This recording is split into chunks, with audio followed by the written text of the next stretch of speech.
At Focus on Liberia, we discuss everything Liberia, from education to politics, arts and culture, entertainment, agriculture, history, religion, family, and technology. Focus on Liberia uncovers and showcases the best of Liberia and shows the world the truth about Liberia. We educate, elevate, and promote all things Liberia. We conduct interviews, panel discussions, debates, and more. Tune in to Focus on Liberia on Facebook and YouTube and be a part of the stories that make up the news. This is Focus on Liberia, and I am Dennis Jack. She must mean I where there been a rent and you say you can see. Are you aware that the Minister of Justice had a press conference and declared names of individuals?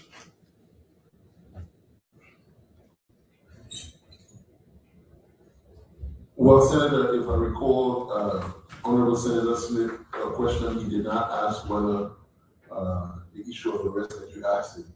But I'm aware that the Minister of Justice did have a press conference and named persons of interest.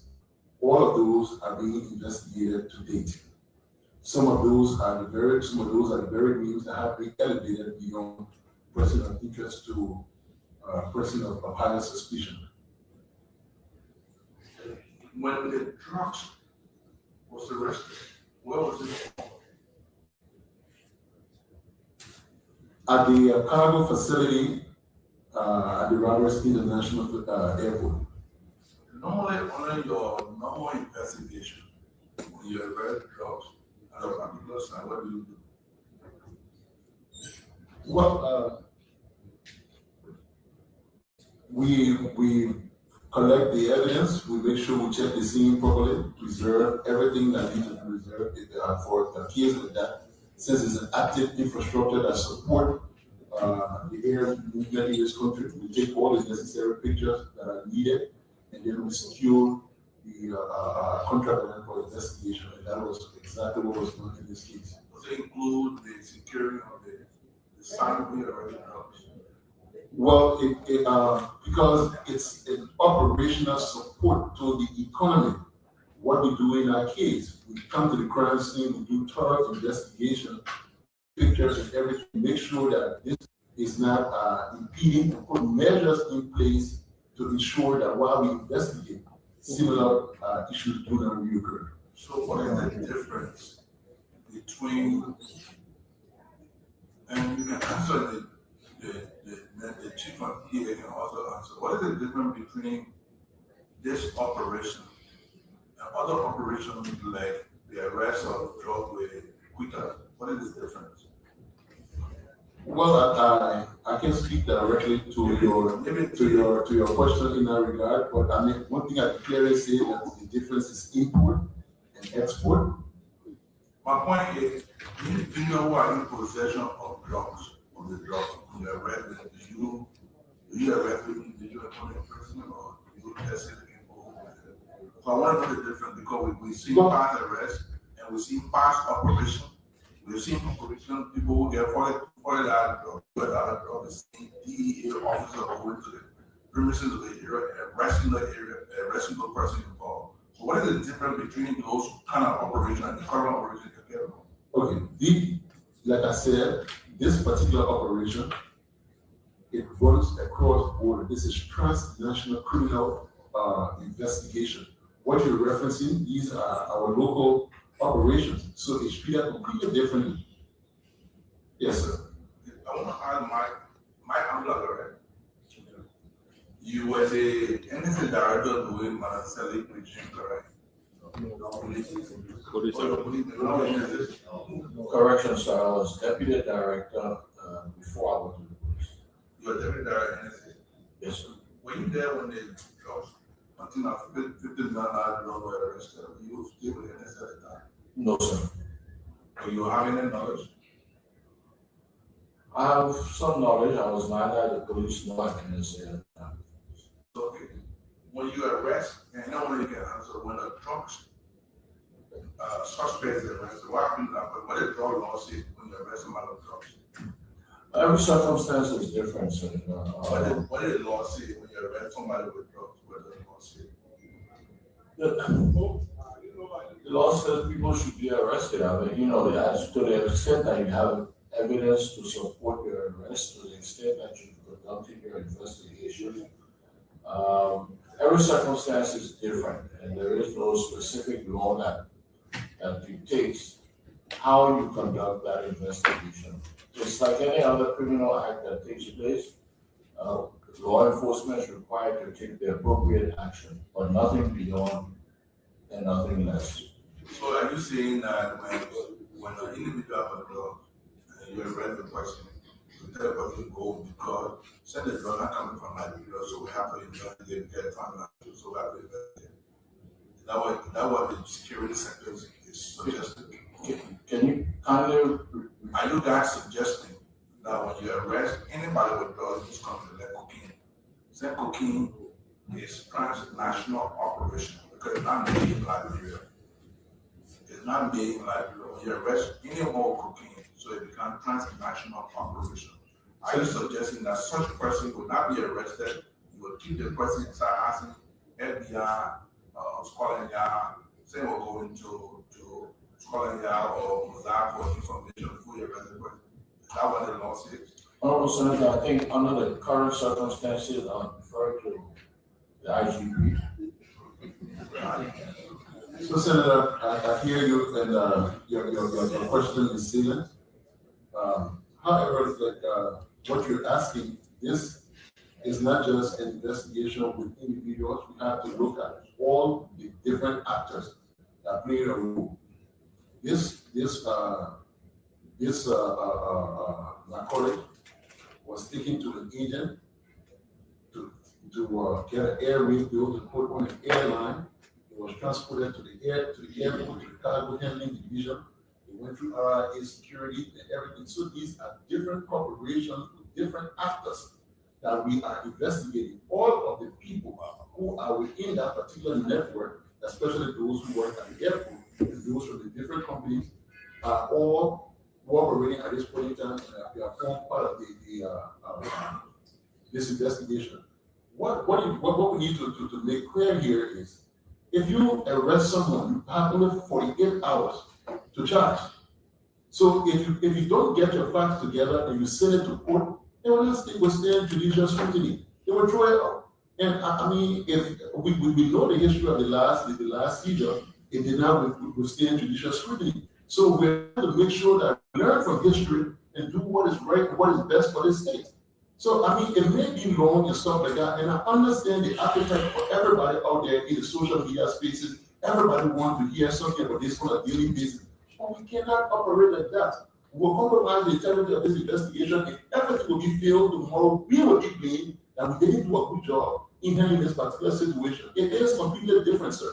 It's not because when you arrest someone with cocaine, because cocaine media makes it transnational. It's the kind of operation, the quantity. Who got market for 19 million cocaine like that? Obviously, you know that it's bound for somewhere. It came from somewhere. You know, as of yet, we have not established that we have a lab here that produces cocaine in Liberia. So we know that as far as we know, as the way the investigation is, it did come from somewhere. So it makes it definitely transnational. Senator, I appeal to you all. I understand that everybody wants answers, and I wish we had something to say to the public that will not jeopardize this investigation. But I will ask for patience. We're almost there. We're almost there. As a matter of fact, this network, as we're going, is building up. We will even have to break this investigation into two, because at this point in time we deal with this, and then we look into the live network, because I mean, at some point in time we have to charge.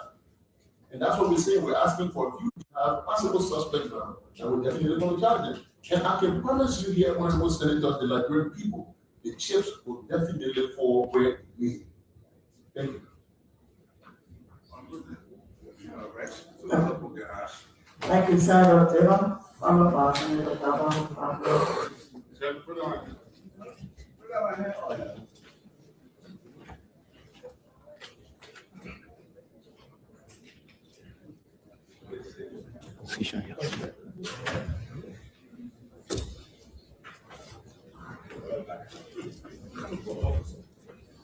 It was said that the RG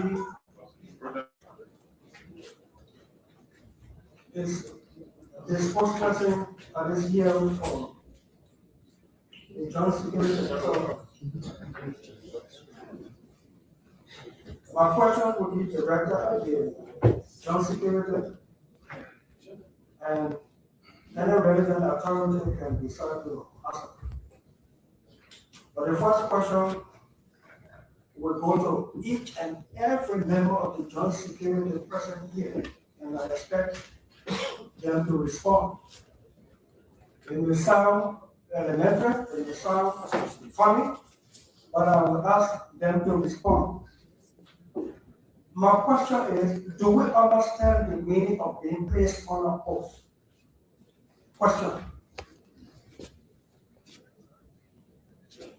Honorable Senator, is there a specific order? Like- Each of you, because each of you on an oath, I want you to tell me the magnitude and understanding of being placed on an oath vis-a-vis perjury. Question. Honorable Senator, what I understand about being placed on an oath is that you are expected to say what you know to be true to the best of your knowledge, and that you can be held for saying otherwise.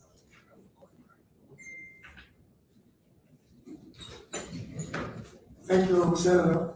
Let you say yes, it's nothing but truth. That's what I understand. Once you are on an oath, you've got to say the truth, nothing but the truth. And once you go contrary, you can be held liable for that.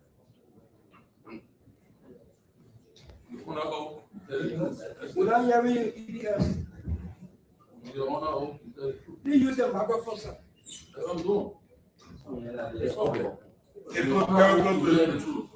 Mr. EPS, please carry the microphone by you because of comment.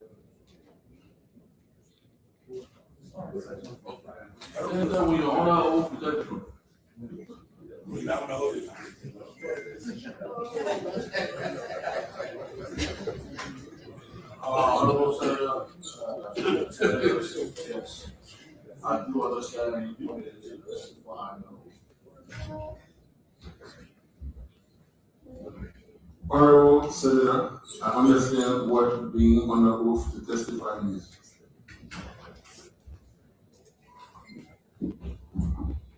Honorable Senator, I'm fully aware of being on oath to see the truth, nothing but the truth, to the best of your recollection. Distinguished senators, to be placed on oath, you need to say the truth, especially about the issue about nothing else but the truth and to the best of your knowledge. Thank you. Thank you, distinguished ladies and gentlemen.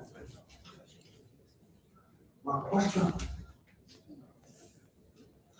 has been close to 1 month since the discovery and the bust of this $19 million drug case. So far, what has the investigation shown so far?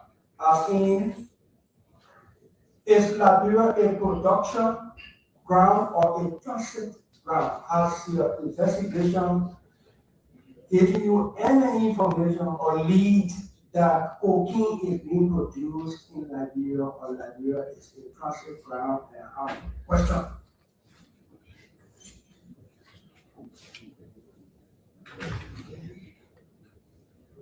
Honorable Senator, as far as we have, which I stated earlier, we have not established whether there are laboratories here that are producing this substance.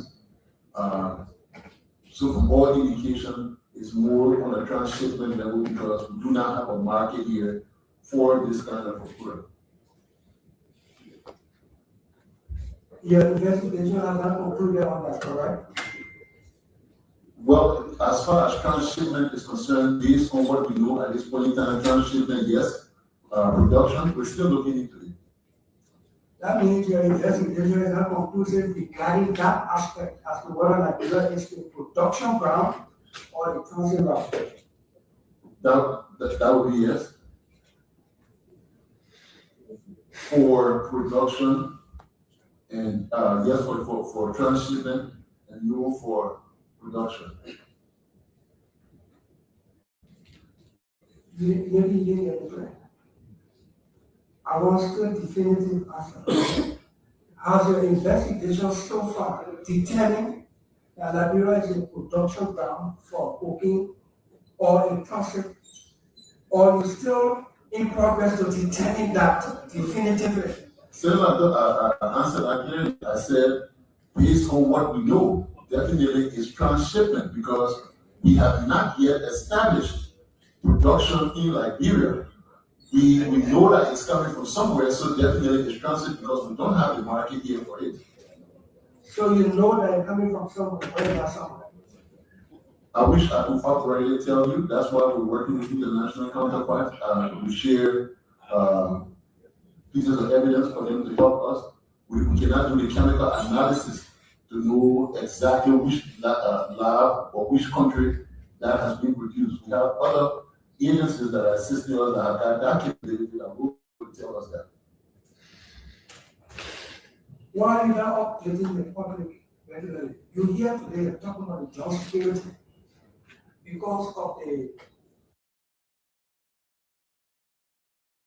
the dark space.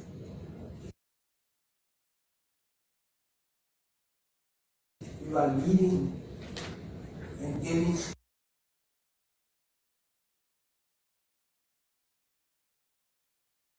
room for speculation, rumors, spinning, politics, maybe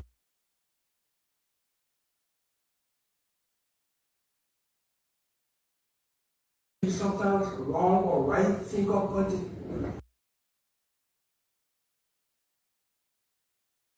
Why is the joint security not speaking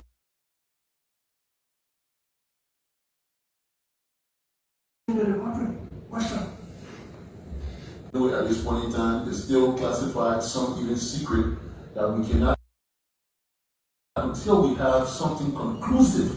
We don't want to come to the public and just keep saying that there will be investigation and ongoing, investigation and ongoing. I mean, that we have done over and over, and I mean, people are still calling for more, but at this point in time, that's what we can give, sir. Yes, sir. Some people always think that if I don't have anything, I don't need to declare. Declare that you have nothing. That's declaration.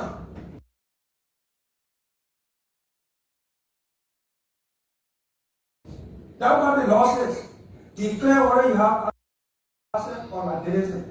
If you don't have access, what? So what I'm saying here is, if I'm investigating and updating the public every day, but with the truth that you make it leaks or you stop, that's information. When you don't say anything at all, you leave vacuum. You got us here. But that vacuum. Lastly, the drug law of Liberia is one of the best drug laws in the world. It lays down on the book the second implement. Apparently, because we are not there, if any property used in the production, wholesale, storage, everything will let nothing up.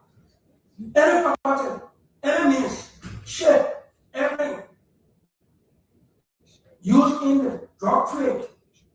An investigation show proof that that property was knowingly, deliberately used as conduit in transportation of that drug. The Liberian government has a right to see that property, ship, airplane, car, motorbike, keke, house, land, sell it, proceed used to fight drug. Unrelated to the thing that the drug law and you use it to fight drug. We're seeing video footages in the fight against drug by DEA, taking drug from in car doors, screwed in the car door to take it out, unscrew it, and the DEA can show the videos that they unscrewing the car doors while people concealing the drug. Common sense will tell you that no passenger can get in car or school car door without the knowledge of operation of the car and screw it back and put a drug inside. And DEA markedly found that drug screwed in the car door. We see about 4, 5, 6 videos. Where are no cars, no vehicles? When will we do a successful prosecution? Some of these people come and say themselves as deterrent. Let the law be active and alive to serve as deterrent. Every day we see video footages of 20 million, 1 million for the Nazis, but no successful prosecution.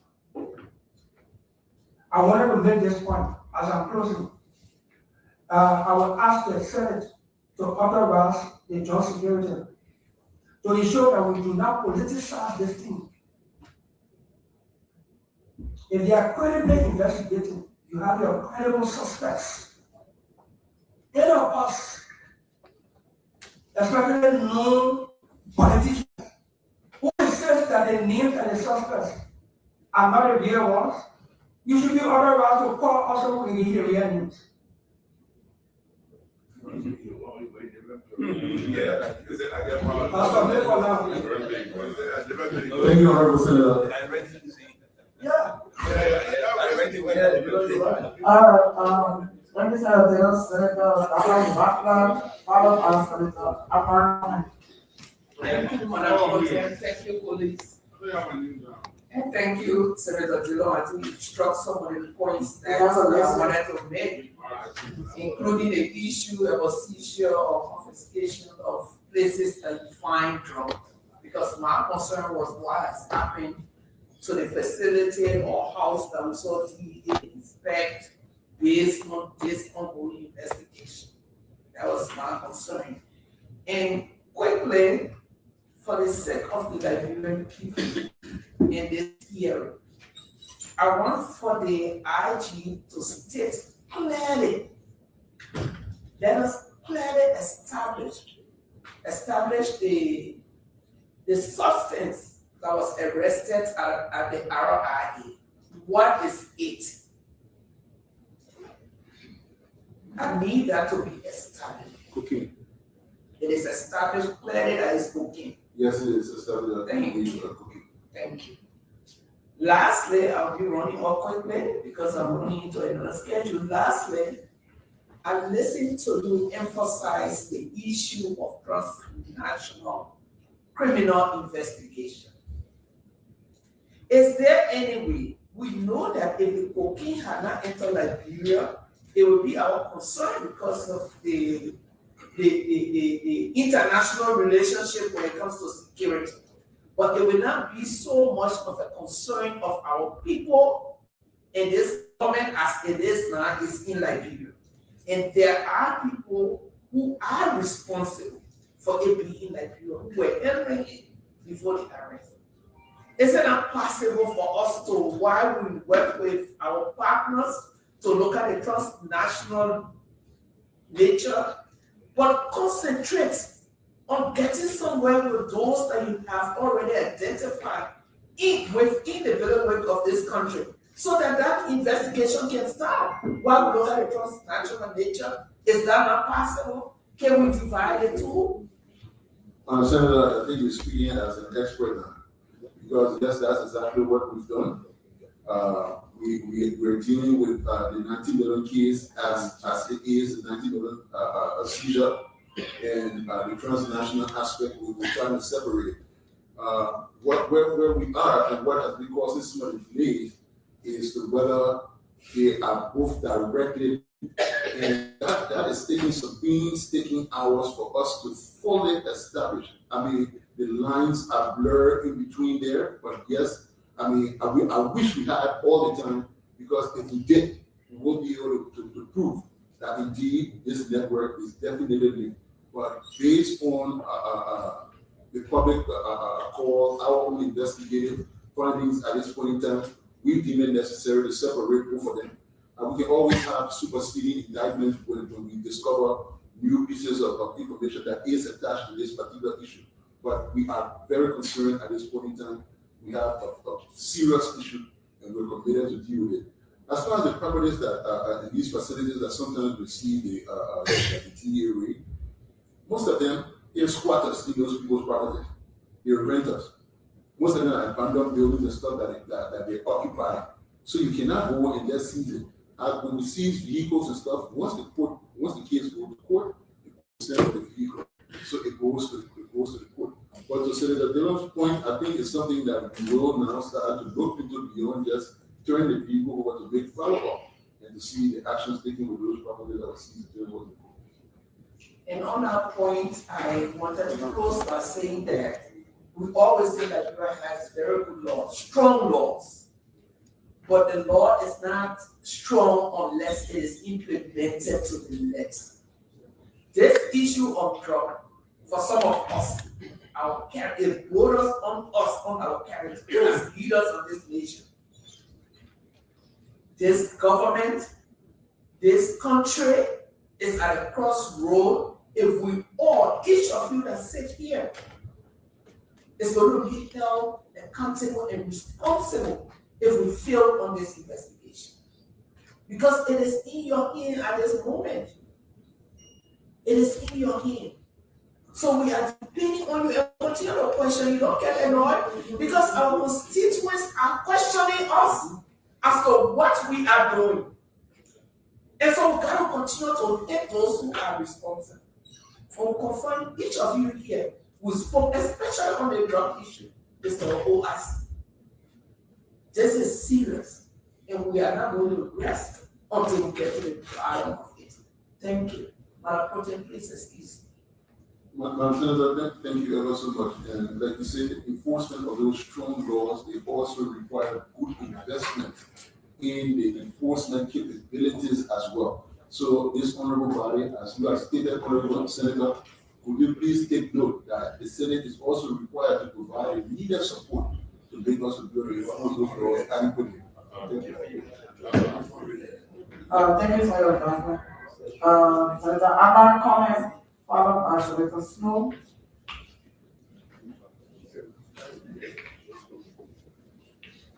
Thank you, Madam President. How is it? How does school? Madam President, the task force met with the Committee on Defense, Intelligence, Security and Intelligence 2 weeks ago. I was not in that meeting, but I was actually briefed by the chairman. We attempted to have another meeting with the task force, which, to the best of my knowledge, did not happen.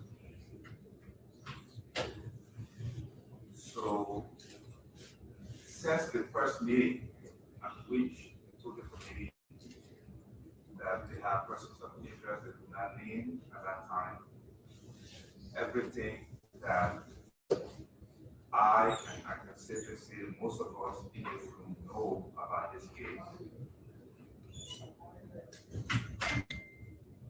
is published information remains through the press and on social media. Therefore, my questions are going to be based on available public information and everybody knows. Senator Coleman, please make use of the microphone. Sorry about that.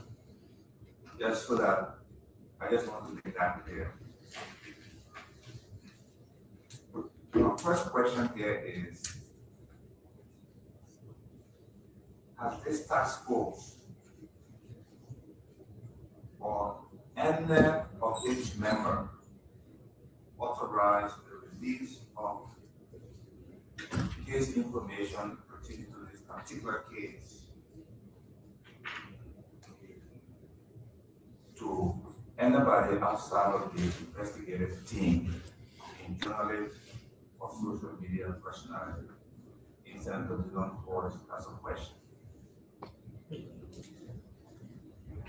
Honorable Senator and my distinguished Harvard colleague of enviable distinction, I would like to clearly state at this point in time that we do have officers under investigation for leaks of information as far as this investigation is concerned.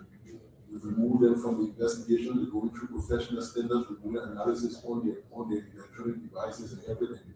But there were some pieces of information that had to account from within, so that investigation is still ongoing. Those officers are in this.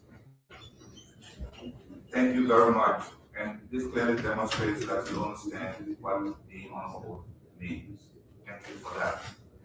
Mr. IG, my follow-up question to that is that we've seen CCTV footage related to the movement of the seats that appear also on social media, maybe by the people that you just talked about. Is that footage in the official possession of the task force?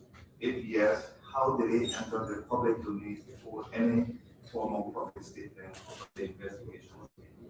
Do you know that? I will say that that forms a part of the investigation as well. Remember, this particular issue, I mean, it's not just the statements and recordings from within the investigation room, but also the leaks came from the airport as well. So all of that is being investigated. All of those who the company turned that particular facility information over to are under investigation. But one thing I would want you all to note, like I said, this is a sophisticated body that we're investigating. And these people, I mean, they've been in this business forever. They know how to be enforcement and mislead public narrative. Some of the information you're seeing out there, people who they're pointing to say, oh, this is the person that you need to go and pick up. They're all diversion. Mm-hmm. Have you seen one person of interest that is shown on social media that looks like he has the capacity to own a cargo of 19 million? It's all diversion. Yes, they may have played parts along the line, but these are the people that they're willing to sacrifice. These are just the demos that they want us to divert our attention to follow. We are not fooled. We are steadfast, we are committed to the Liberian people. This particular issue is the future of this country that we're talking about, and our commitment remains 100%. Thank you, sir. Which brings me to my next question, Mr. RJ. Can the task force confirm whether it has received a written statement from Mr. Paul Jamal King, the person of interest in this case? Yes. This is all public information. We can confirm that yes, we have public written statement, in-person interviews on a daily basis with Mr. Paul King. All of the persons of interest named, they are at central headquarters 8:30 every day to 5:30. At any point in time, the investigation that we need to talk to them, they go to that room, bring them in and speak with them. And the supporting is definitely one of those as well, sir. Excellent.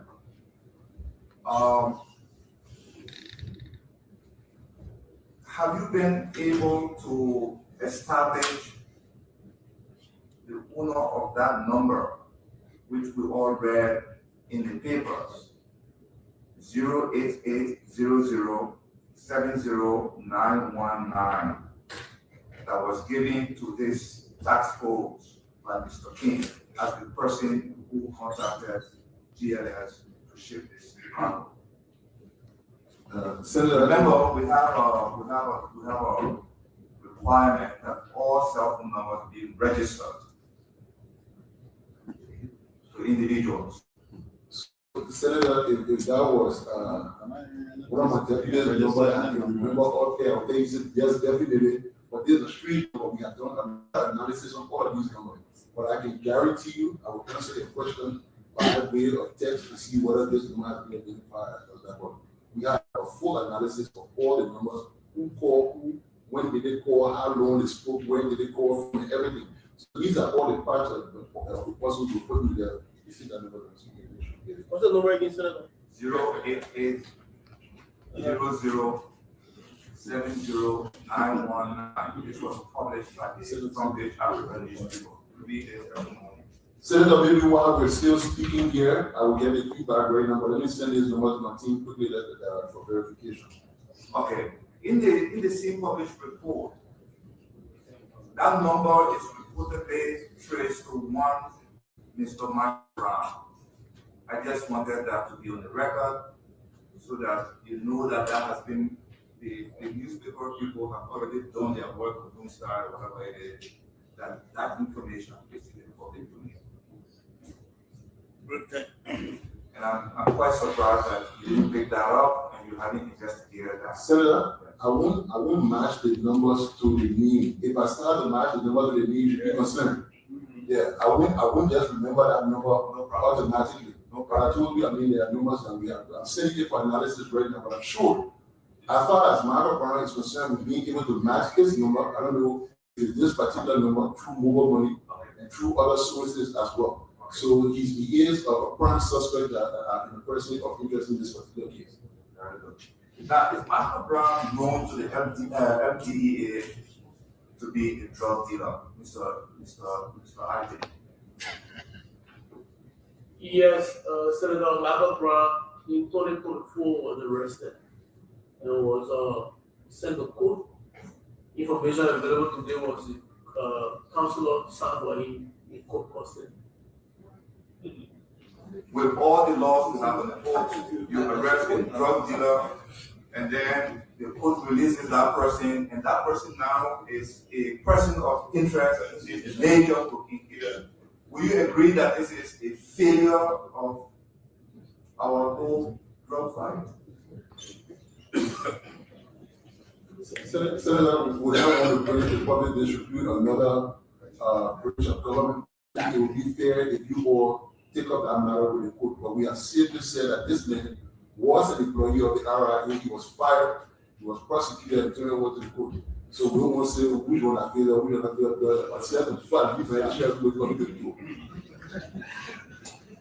Have you interviewed Mr. Michael Brown in this particular case yet? Mr. Brown is only one. There's a massive manhunt on for Michael Brown that has been ongoing since his name was reviewed in this matter. He's still alive. My final question, Mr. IJ. Yes, sir. Have you made any arrests in this case? At this point in time, there's no arrest. But when we make arrests, yes, we will make arrests. We have elevated people from persons of interest to potential suspects who are going to be charged in the coming days, sir.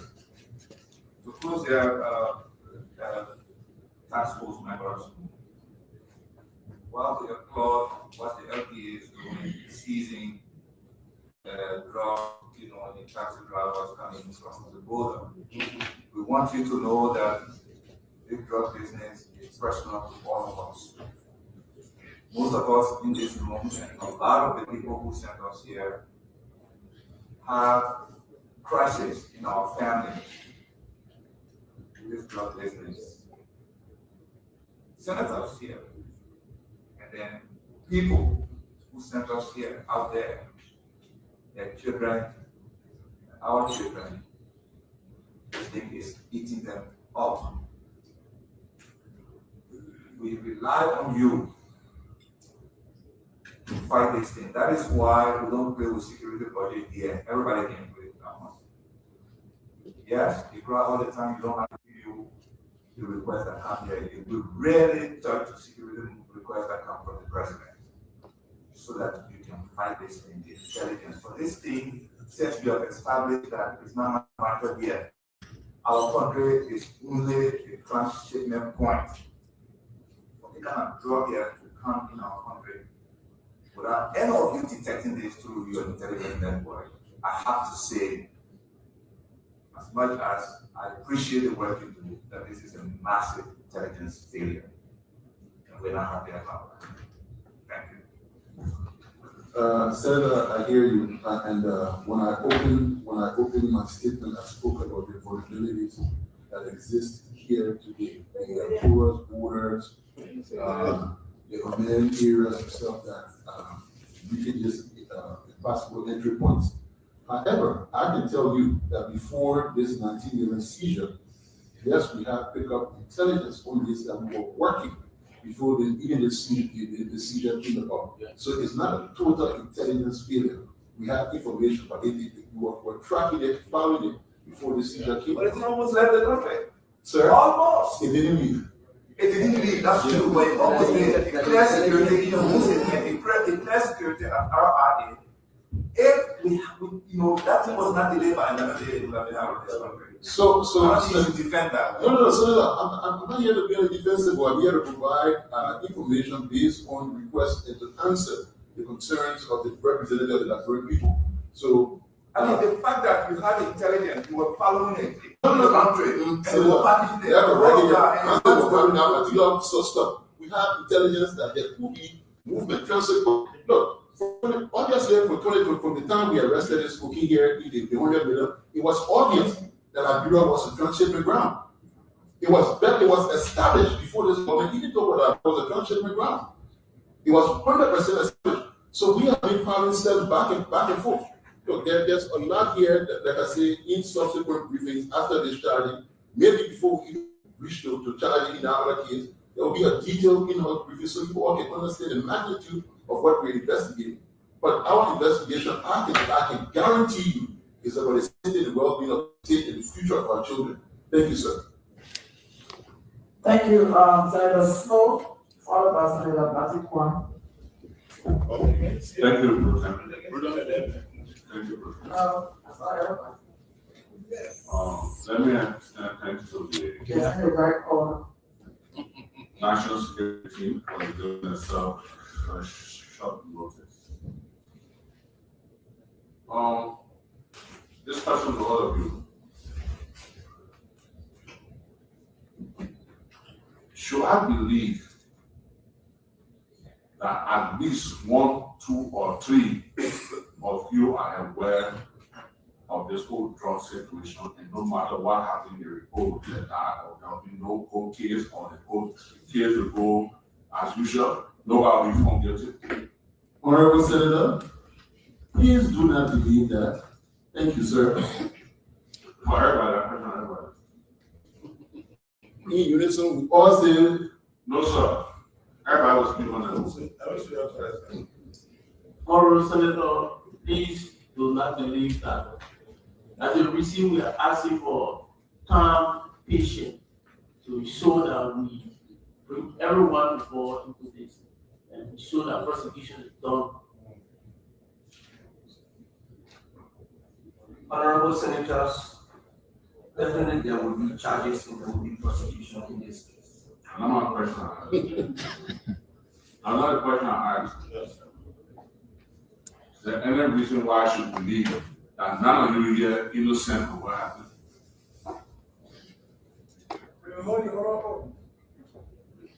Well, Honorable Senator, except where if you have any other information, otherwise, share with you. As an individual, I will answer. I have no knowledge.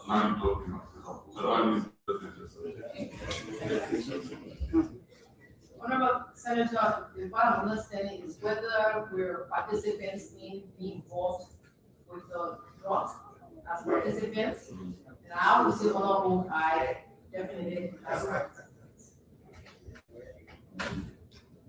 Honorable Senator, as an individual, I have no knowledge. Honorable Senator, I cannot speak to them because they are individuals, but I am not. Are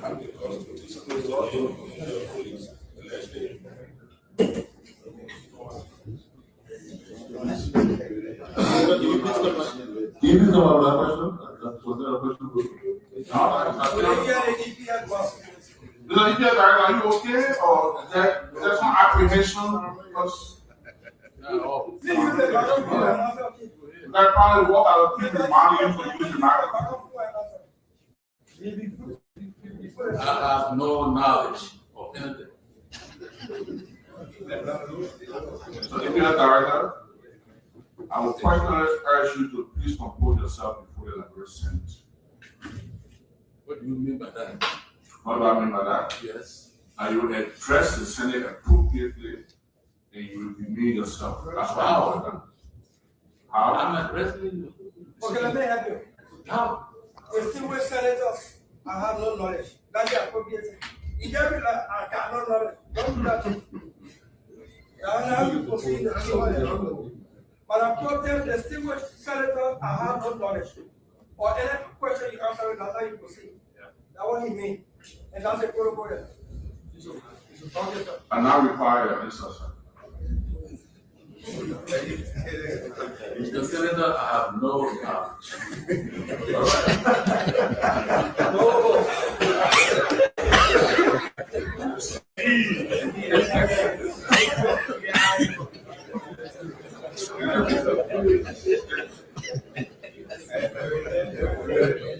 Next. Distinguished Senator, I'm taking an oath to the government of Liberia to serve this country to the best of my ability. I have no knowledge, no participation in the commission of this crime. So, DA, officer in charge, who do you report to? Who's your current boss? Who do you report to? I report to the Minister of Justice. In line, and after the Minister of Justice, who do you report to? That's my direct boss, sir. What's your current relationship with the police? I'm a Deputy Commissioner of Police, State Serving Police Officer. Do you report to the army? No, sir. Coordinate with the Federal Police on matter of national security. Oh, I'm the colleague just asked about Michael Brown, so maybe I should go back to Michael Brown. But can anybody tell me who is Ryan Barr and where he is? Honorable Senator, Rahim Ba is alleged to be the person who delivered the narcotics to Mr. King. However, Rahim Ba is alive, and we have not established that. So until we can get Mr. Rahim Ba, I mean, he's still out there. So Michael Brown is alive, Ryan Barr is alive. Can you tell me who is in my plan and where he is?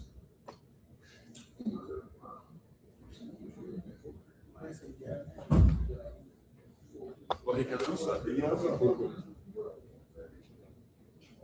In my plan is also alive, to guide the on in my plan as well. Live, but also alive. Can you tell me who is Oscar Brown and where he is?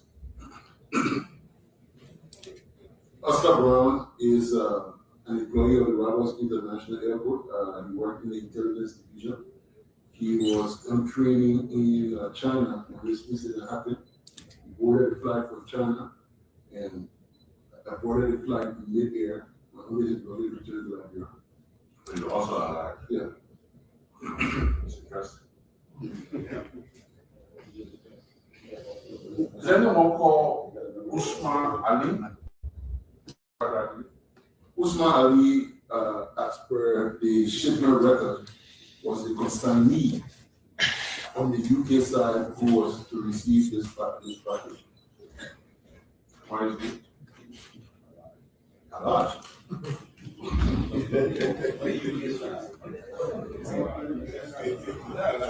What's the relationship between your investigation body and the witness protection? Is that a relationship? Well, at this point in time, we're not at witness protection because there's no witness here to be protected at this point. So the witness protection comes after if there's a cooperating suspect who is supporting our investigation. any suspect or person of interest that has sought witness protection? Mr. King's return was, he communicated with the witness protection at the Ministry of Justice to return to Liberia. So there was a communication, but we declared him not a person in that capacity, so the Attorney General made that clear and asked him to stay there. So do you have a relationship with witness protection on this matter? I would say no. They were a great support for us to get Mr. King back in the country.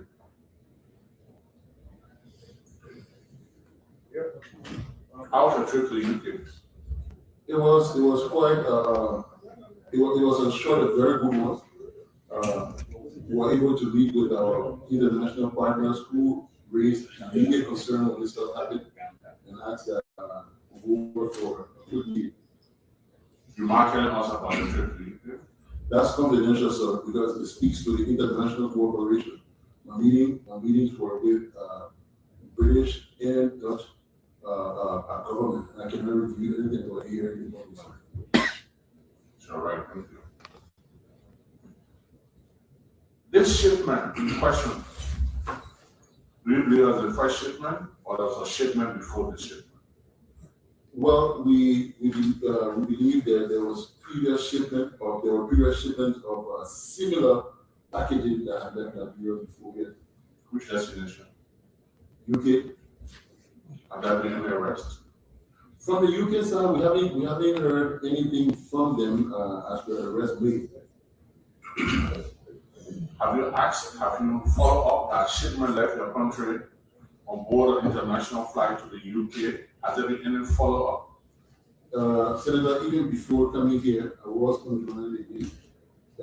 These things, according to them, the exact word, it takes a lot of time to get it through. The speed we're looking for, I mean, it's not what is available to us at this point in time, but I ask that we be patient and we get back to us. Are you aware that the president received the shipment in the UK, MasterCard, credit card information on the contact area available? No, I'm not aware. Mr. Could you kindly share that with us, sir? I didn't tell you I have it. I mean, I'm questioning you, sorry, over this. I'm not asking you to be aware, I didn't tell you that. But such a weird. I'm not on the witness stand.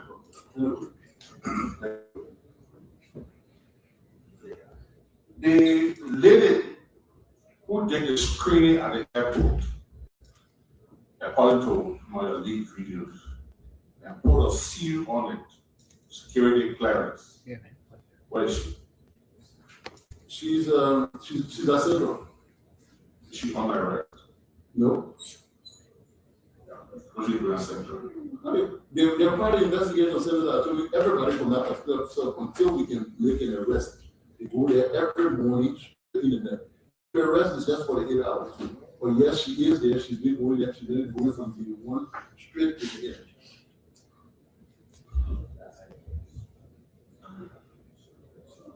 The airport facility,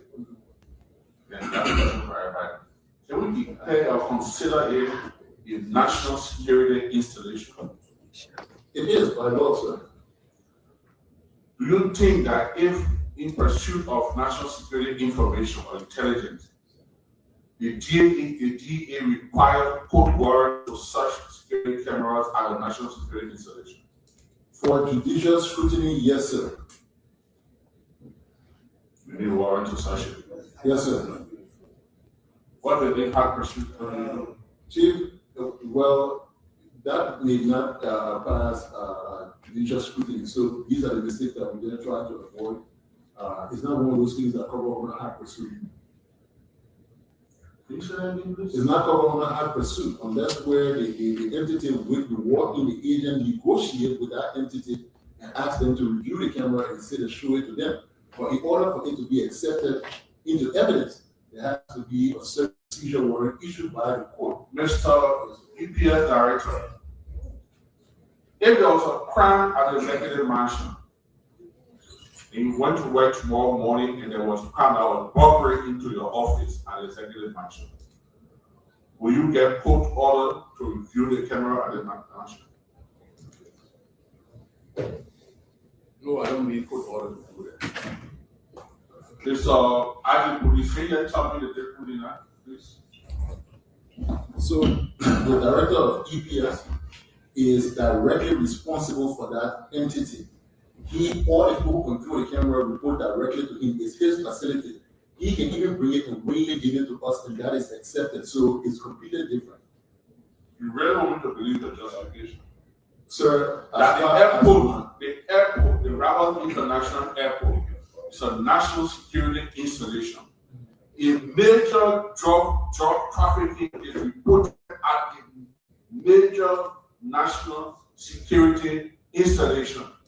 And the DEA goes to court, and the court is given more than 10 days to review the DEA request, to review the video footage from the national security installation. Do you want this Senate to lead the explanation, Mr. IGP? Chief, I can share. And I'm Chief, yes. Honorable Senator, I can even share with you my concerns about my frustration about exactly what you're talking about in a written communication to the Attorney General asking for a revision of these processes with the court, the issue of warrants, and the revision of the criminal procedure laws of this country. As bad as it may sound, as frustrating as it may be, that's the kind of stuff we go through.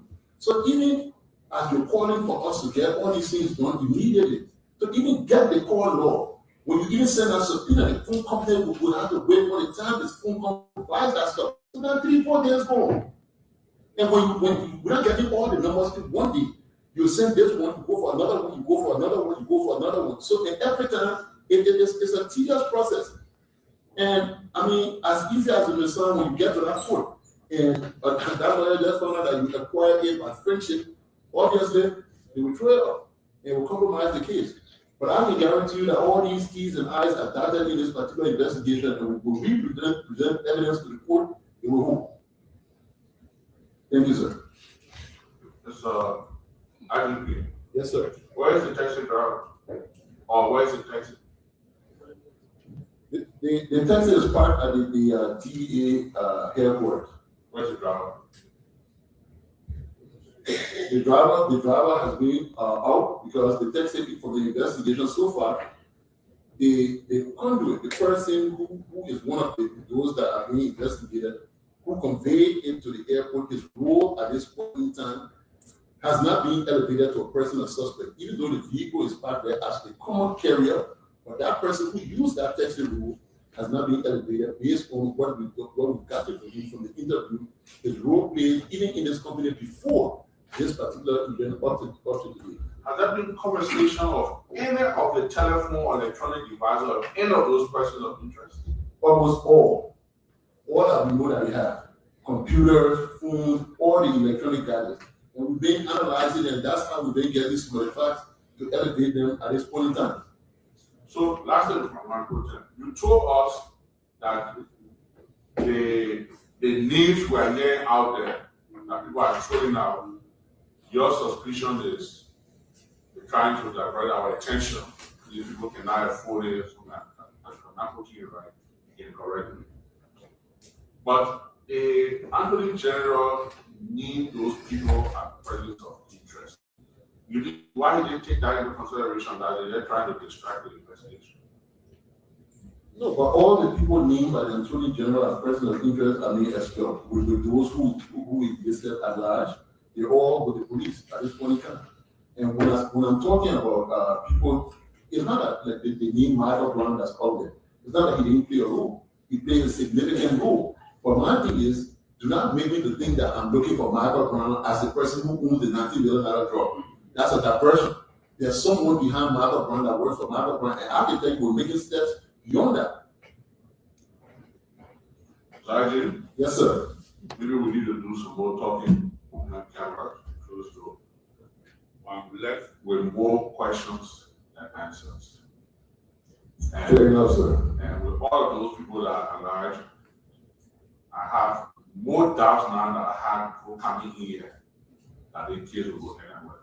Or there will be anyone from Italy. But there'll be anyone who will appear in the court.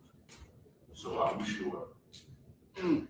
Thank you, sir. I respectfully accept your doubt, but I can reassure and reconfirm that those who are responsible for this, whether charged in person or in absentia, will be charged and put before the court.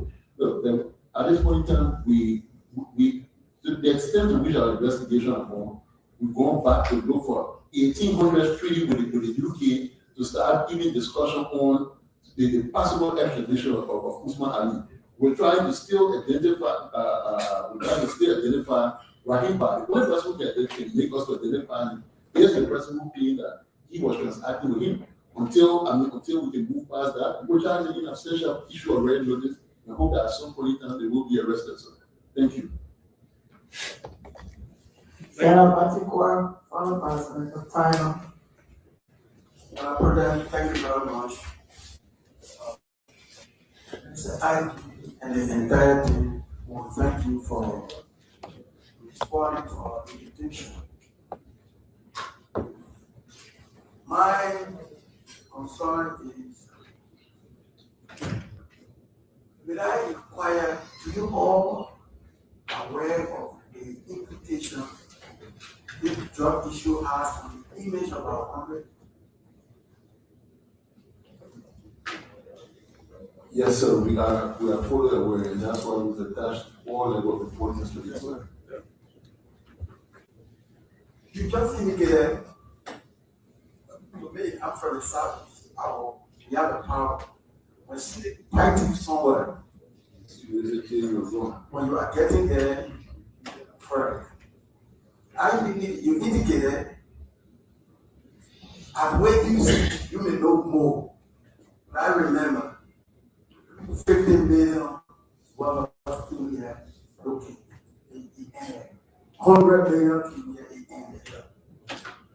And many others. For us, as legislature, we took the issue of drugs serious because of the damage it's doing to our children. I just lost a very close family member of mine as a result of the effect of drugs. And then the image it has on our country beside the destruction entirely. So we came here as legislation, what can we do? And that is why we passed the appropriate laws. We said, anybody that is found with drugs, the drugs, confiscated. So, and the proceeds being used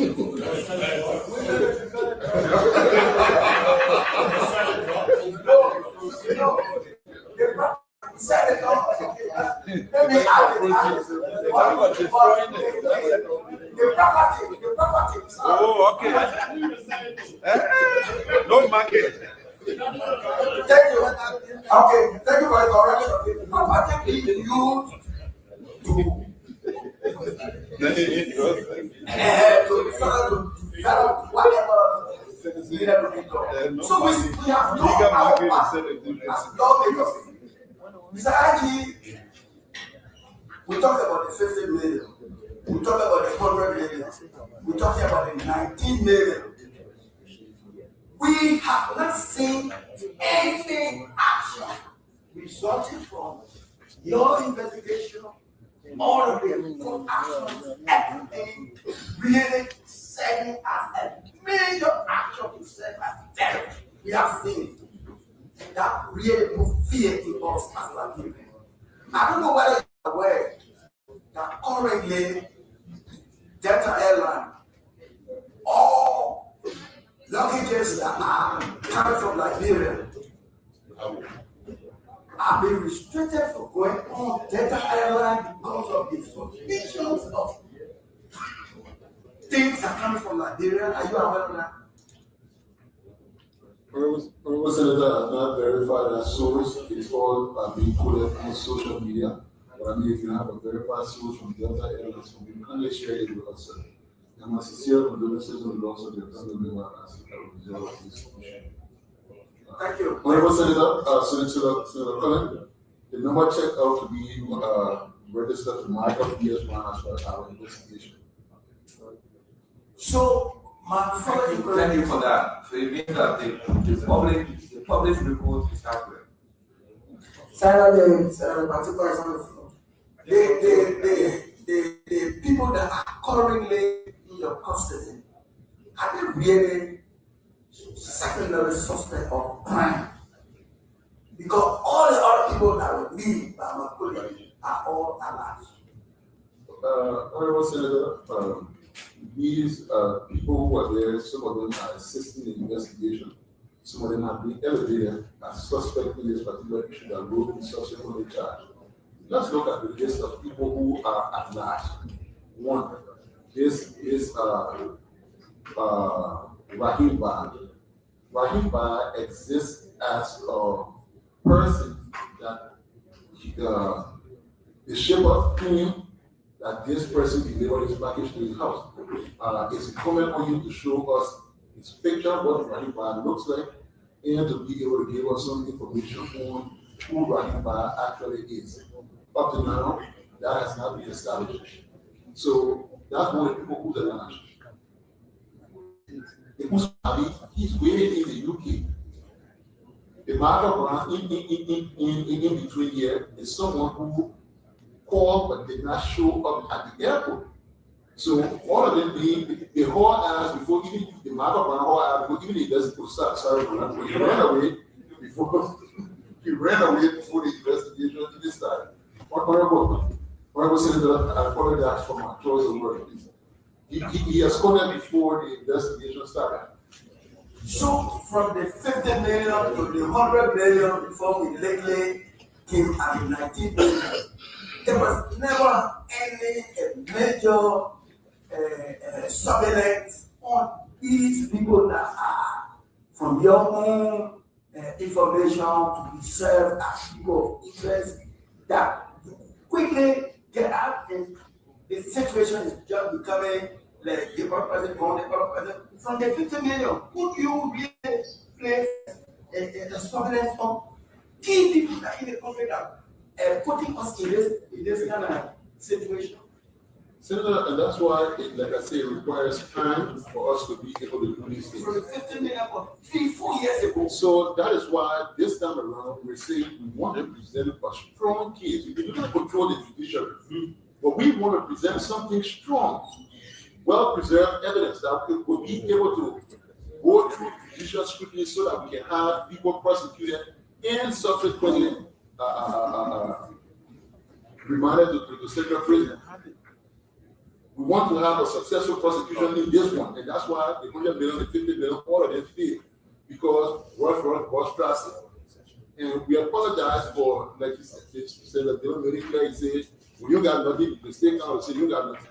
So, I mean, going forward, we'll update as much as we're able to say. Even like we say, when you got nothing, can't say. But I'm sure that between now, we'll have stuff to put out to the public. But I beg you all, this thing requires serious time. It requires a lot of resources that are not just readily available to us. We've got to be reaching up, waiting on people's time to get feedback to call to us. Thank you, sir. So, you really have to understand that this case, referencing all of the past experiences, has a serious damaging image on our country. So when we are calling you against the serious concern that people of this country has regarding this case, therefore we are concerned, looking up to you. The length of time is ticking. You know that there are such investigations that require very forensic action. So you need to take note of that. Thank you. Thank you, sir. Senator,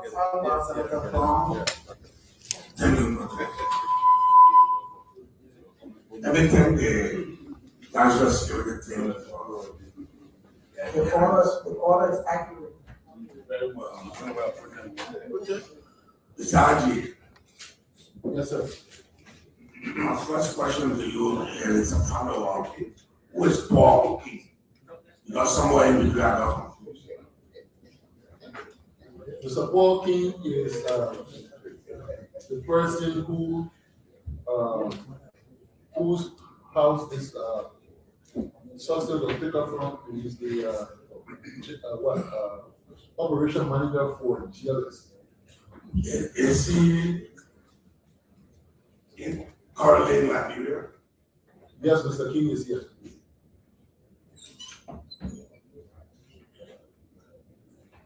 Yeah. Is he the owner of GLS? He's a shareholder and the operation manager. He is on investigative findings.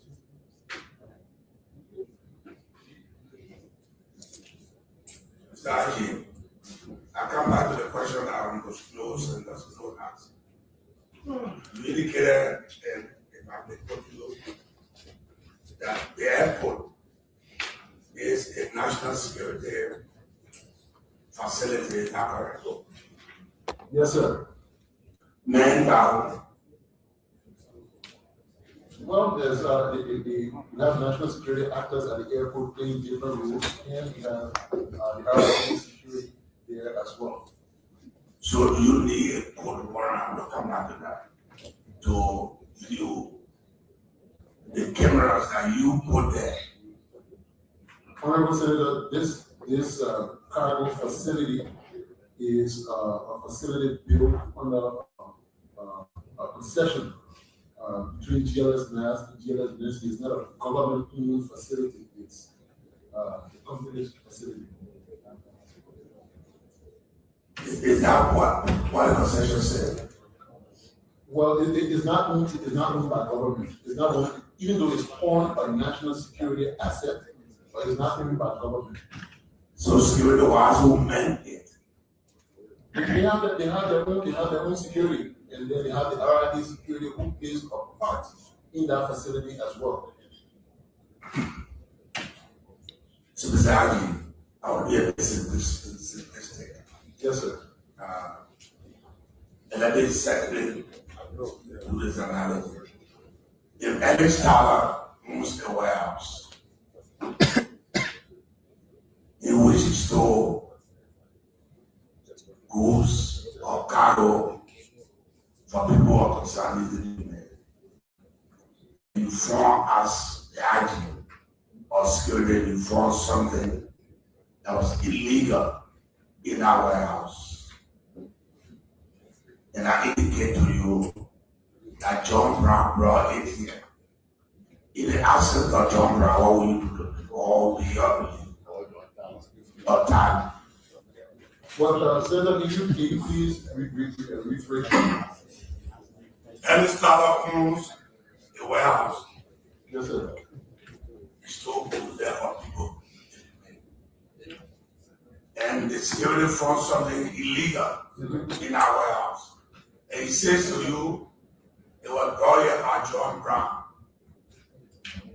And if John Brown is not available at 9:35, who do you hold responsible? Until John Brown can show proof that he brought it, until Ellis Tyler can show proof that John Brown brought it in, we hold Ellis Tyler to find with him. So the owners is on Mr. Tyler to be able to bring John Brown, for John Brown to admit. So by that reasoning, are you holding Paul King responsible? At this point in time, Paul King, yes, is being held responsible. We have not moved past him on this particular drug issue. He's giving us names of people who supplied him. We've not been able to verify past it. That's where we are. We're still doing the analysis based on what he supplied us. Exactly. Yes, sir. You said all of the people you have, what I would name, are people of interest. And they are required to appear at the National Police Headquarters every morning at 8:30 and they are there until 5. What is our guarantee that the way almost all of the other people are alive, that will not stop the drug? What is our? Well, they have proven not to be a fly risk. We put measures in place from the ANTR report cards and for proper language that guarantees the lawyer that every lawyer standing for them will be 100% responsible if for any reason they are strong. And the lawyers understand the implication and verification before the instant. So they, as a Republican, will protect our borders from asking if they intend what they want to do. Honorable Senator, when the other guarantees for them, they escape, the other will be responsible. So far, Representative SG, I think we are here because one of my colleagues said this. Because a lack of information. Like this, I mean, I can't with this. Because of lack of information. We are not being briefed. And so we have to say constituents. I hope that will inform. And you really promise we'll have regular meetings. Because this is very serious. Thank you. Thank you, Honorable. Thank you, Honorable Senator. Thank you, Senator Tyler, Senator Brown, followed by Senator Scott Joseph.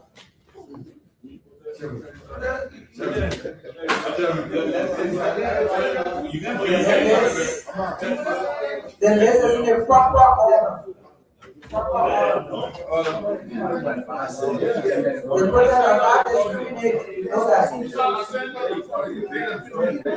Thank you, brother. Please, I think I have the space. Thank you. Mr. RJ. Yes, sir. Let me thank all of you for appearance.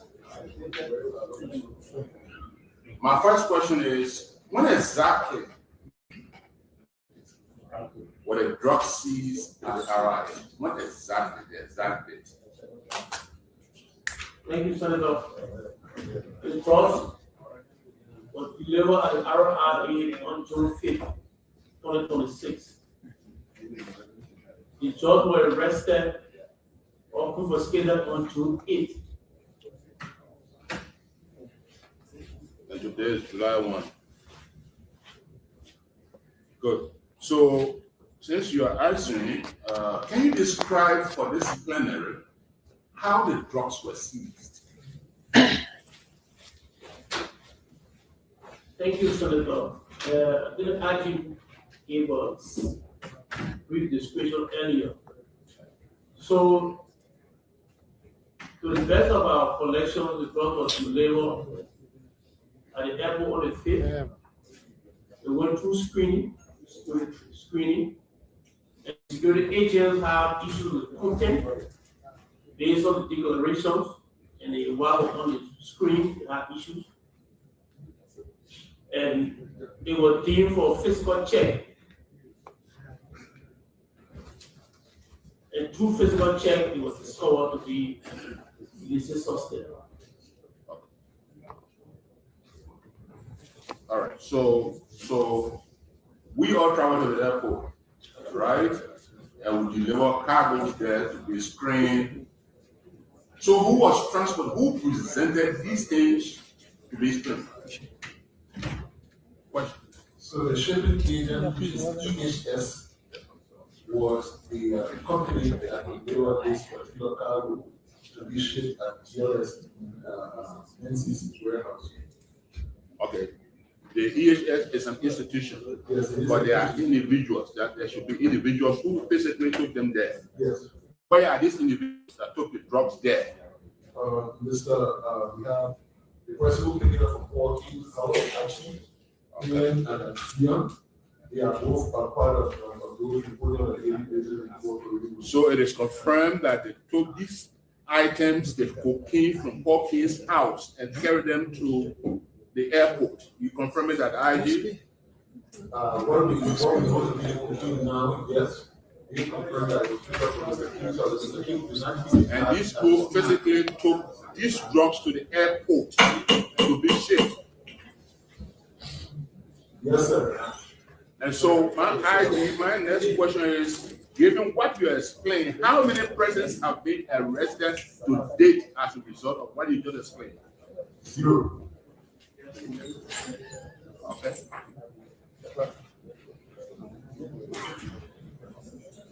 Actually, which law are you using? Which law are you using to in pursuit of this case or in the fight against drugs, which law are you using? The new drug law and the criminal procedure law as well. The new drug law. So, can you explain or tell this body why it is taking so long to formally charge somebody or arrest somebody? So, we don't want to get to the court when we have to do an investigation. At this point in time, we're investigating. Everybody is innocent and proven guilty. IG, Yes, sir. break up. There's a reason why I asked you to explain how the drugs were seized. Individuals took the drugs from somebody's house, like you named it, and physically took the drugs at the airport. There where the agents suspected that these drugs, these items were drugs. So what else do you still need? Okay, so that's First of all, you confirm to earlier question that the items that have been seized are cocaine. Yes, sir. That's why I'm asking, what law are you using? So that's because the law talks about trafficking, transporting of these items. So which law are you using? So there's a key phrase in a particular law that says knowingly. So let's put this in perspective, right? These people who went to the house of Mr. Paul, they were not just individuals who were to pick up stuff for you to carry. They work for a shipping company. What is a shipping company? EHS, as part of what it does, they are it is a booking agent for Lufthansa SL buses. So like how you got those who use the ticketing system, Amadeus, and both here, they are registered on the Lufthansa site to be able to book space on the plane to ship cargo. So if Mr. Paul King contacts EHS and he tells EHS I have this amount of cargo weighing this to be shipped, EHS go in the system, put the information, it generate the airway bill, pick up the cargo, deliver it to the airport for screening. So here in between, we got to take our time to investigate. All right. Okay. Take the time. Mm-hmm. IG, are you aware that that the legislature knowingly and intentionally made certain aspect of this law non-billable or crime? And are you aware of that? Yes, sir. Yes, sir. And that is why. So what is the implication? When you charge somebody, especially for a crime that is not billable, right? You have to exhaust all avenues. You have to exhaust all avenues to make sure that before the arrest is made. Yes. Do you know what is called a capital crime? IG, sorry, take it back. Because you're IG, I don't have to ask you that. A capital crime.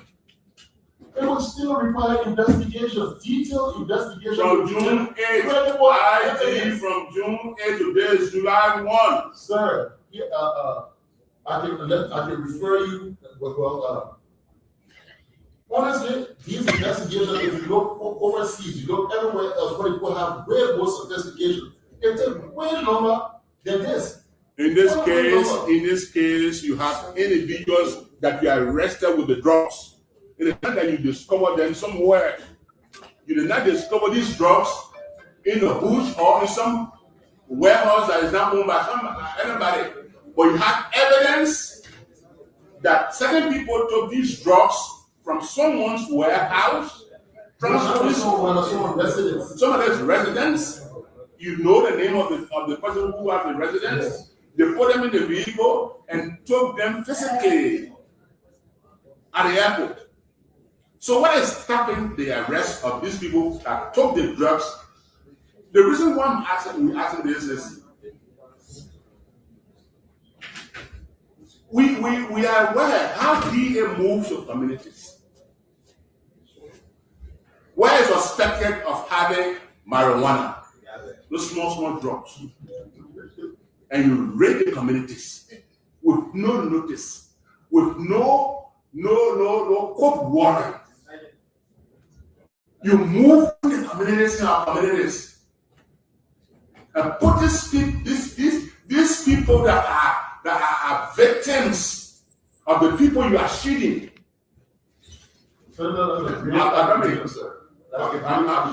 Please don't argue with me. I'm speaking. If I feel you have the right to come back to me, I do.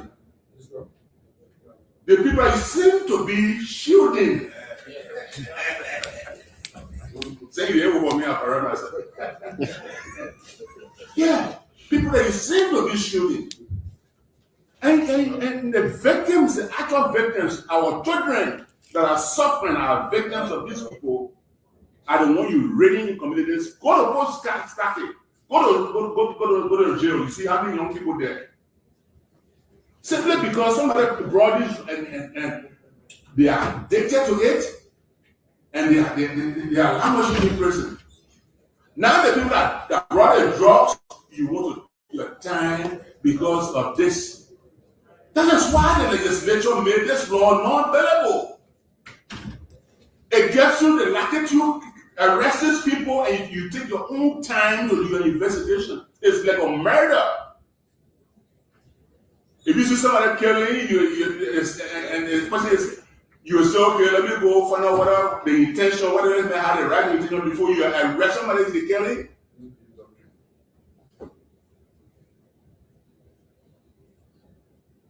Let me go to a related question. Actually, why there seems to be some preferential treatment for some of these things, especially in this case. For example, Paul King. You just told us to this body that Paul King is the one who has the residence where the drugs were sold, where the drugs were picked up and taken to the airport. And Paul King he will report to your station in the morning, I'm here. He goes back to his business or some other business. Why is he getting some preferential treatment? You are let me go further. People you arrest at the border of Sierra Leone border. Is that what you do to them? If you go to the communities, is that what you do to our people, our children? Why do you do that? Why there seems to be a preferential treatment for these people in this particular case? Ask you why? First and foremost, we're not shielding anybody. In my view, that's why it is. Yeah, that's if they look at that, let me just confirm it that we're not shielding anybody. And if I do see a crime happening, if they use adultery, I will make an arrest immediately. So that's not something that I will say, well, I need a warrant to arrest. However, what you're talking about being preferential treatment, Mr. King is not being treated as any different from anybody else who's in this investigation at this point in time. So, I mean, it's difficult that they're going to keep saying this over and over. I mean, this thing, if you rush it, I wish the way how you explain it, you made it so simple and easy. Oh, they're going to hold, you made it so clear. You made it very clear, simple, easy. Oh, they're going to hold walking here, him with a bunch of drugs to the court, and just tell you what, explain to the judge and say, Chief, I didn't make a whole question to carry drugs. He don't want to get into the airport, and he don't want to get to the court to carry, and they accept it and then process it. Every two that would throw it up. Who would throw it up? Who would throw it up? They're going to throw it up. Who? Which? Okay, I'll come in. Justice Minister, we invited Justice Minister, please come here. Madam Acting Minister, Madam Acting Minister. Thank you. Madam Minister,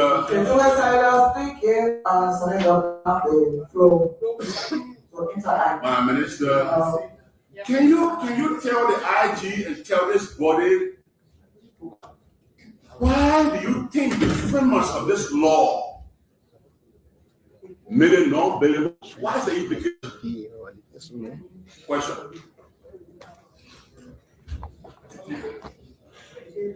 Well, crimes that are non-bailable on our law, because we do have people that are in detention for being charged with crimes that are non-bailable. Right. It gives the prosecutor the Bring the microphone close. you hear me? Yeah. Okay, crimes that are non-billable against the state, the prosecutor, Ministry of Justice, the opportunity to prosecute them. And it depends on the degree of the Okay. So it gives them, if it is non-billable, the state can affect you arrest. And while that person is in the custody of the state can conduct investigation. Am I right? Alright. So why are we not doing it in this case? Honorable Senator. That's why I said preparation treatment, because the law gives you coverage. It is not like the 24 hours deadline, 24 hours that you have. You charge, and you can continue with the investigation as non-billable. So why? There are some that are not for it.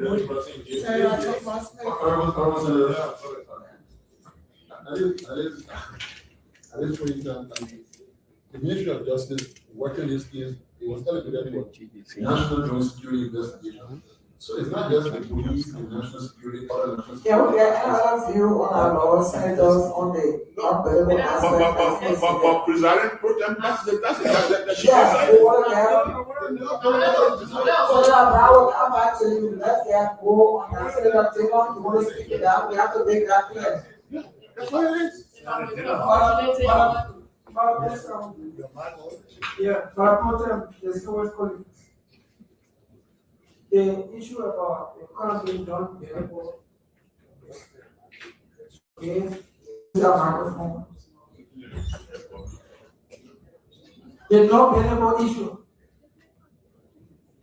Arrest is not normally the first thing to do. Unless there's a probable cause. Senator Brown issue here, Malapotan and distinguished colleagues. There's a probable cause. Established already.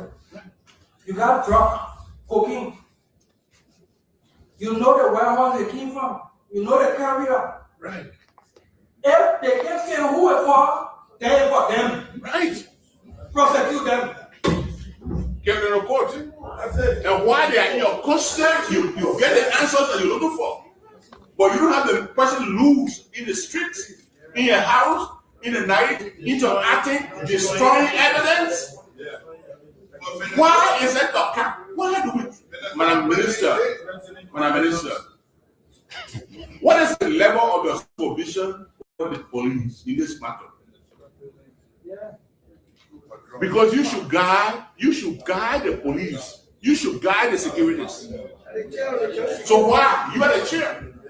Honorable Senator, as the IG mentioned previously, we had instances of 100 million for crossing. Madam Minister should tell us clearly whether in this case, in this instance, the suspect should be arrested in accordance with the law, in accordance with the drug law that talks that states should not be billable. Thank you, Madam. You have to tell us clearly, you're here as a justice minister. Thank you, Honorable Senators. What I was saying is that we've had instances of 100 million worth of drugs in Liberia. We've also had instances of 50 million, and now we have instances of 19 million. What we want to do is to ensure, because the investigation is going on. Should the suspect be arrested now in accordance with that law? We want you to tell us exactly what should be the case in accordance with that law. Honorable To be under custody while they're being investigated, that is the question that we want the minister to answer, the ministry to answer, to represent the Ministry of Justice. Honorable Senators, we're begging for a little bit time. When we came earlier, No, Minister.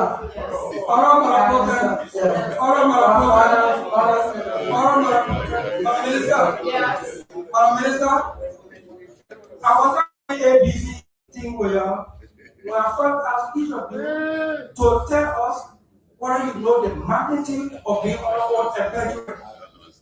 Because the hearing doesn't end here.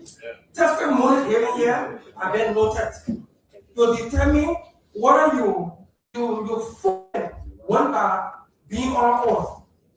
The question the protest asked and our police asked me, at the acting Attorney General of Liberia, the simple thing is, if you arrest somebody 48 hours to that pass, you charge them the court. Even on a bailable offense or no bailable offense, once you arrest somebody, you must be prepared to charge them. You can arrest people because they're not bailable, then you keep on investigating because after 48 hours, somebody can find habeas corpus. But in this instance, let me repeat, in as much as this matter is not bailable, in as much as you want to do your professional job, you get a reason to be here because you have the drug, the MOC. You have the place of discovery where it was, where it came from. You can't tell me that you don't have terrible costs. You have the person to arrest to the airport. The people are denying, but they don't want to tell you who it for, where it's coming from. They need it for them. Charge them to court. Let me see which court will put it outside. Because I did not think you're talking about the establishment. All right, let me move on. Let me move on. Yes. Let me move on, Putin. This is why one of our colleagues. Yeah, thank you, Putin. This is why one of our colleagues said it appears that it's a waste of time. The number will come out of the case, but I think we are determined that we have to pursue this matter and make sure something comes from out of it. Because, as you said, Senator Connett spoke yesterday, and that is the part of it. All of us are affected by this drug strain. Our families are shattered. Our young people. So let me continue. RJ, in your previous statements, you are alluded to leaks in an investigation. Why do you think the leaks are happening? Why do you think so? Well, that's what we're investigating. I mean, we're waiting for the officers who are involved with this particular issue to determine why exactly. And these officers are some of them are members of the different investigative forces, right? Yeah. The audit leads came from when we initially started at the LPA before it was elevated to National Joint Security Investigation. So the key thing here, why would we take somebody against everything that you all have reports confidently possible? You, in your wisdom, in carrying this law, you put a key component which is no way. I can see him with this particular drug. I can see him with it. My thing to prove whether this drug belongs to him is to investigate whether he knowingly. That's a key thing. So I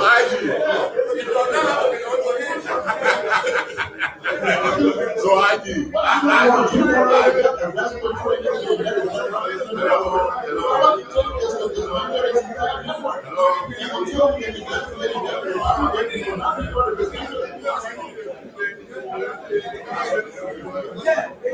All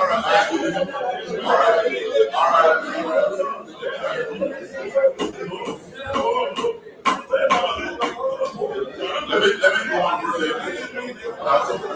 I have just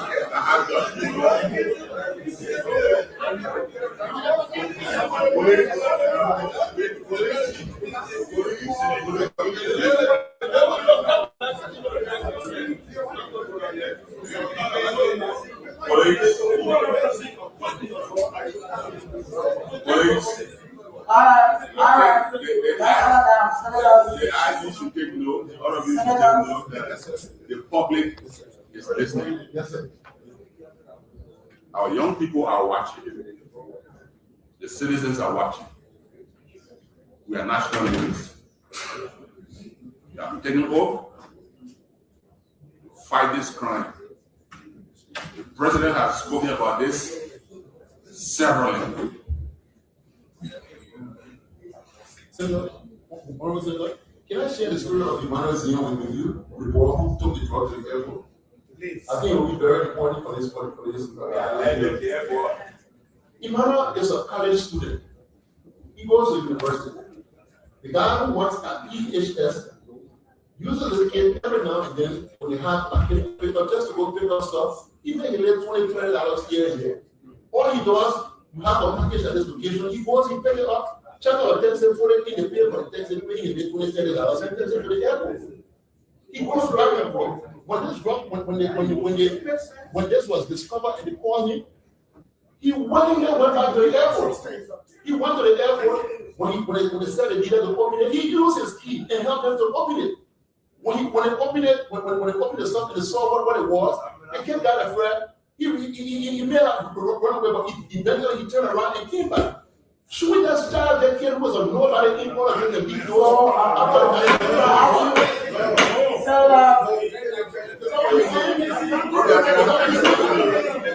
All right.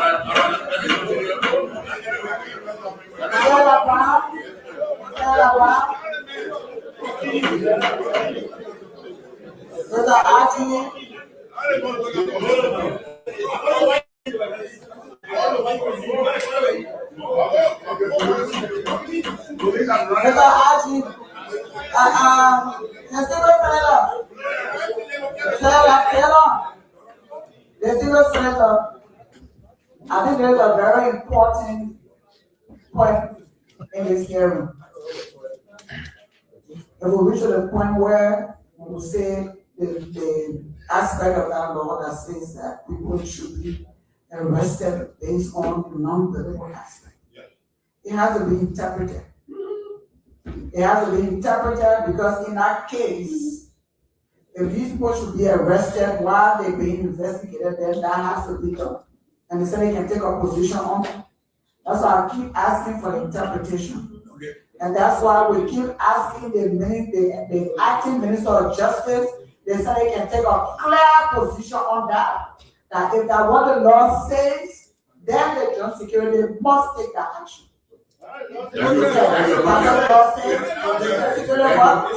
that action. They have those suspects arrested because that's how it's done in the rape cases. Simple. That's how it's done with rape cases. You do the arrest before the investigation. Yeah, Senator Taylor, when you come to Senator Taylor saying that Jana was a lawyer, Senator Tyler is a lawyer, we hear from them. Yes, it's okay. Well, John was a lawyer, after this, after him,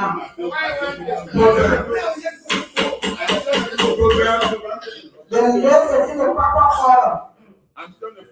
So after Senator Brown, Senator Joseph, and Senator Yantua, and for now we hear from senators who have legal minds to advise us on this aspect.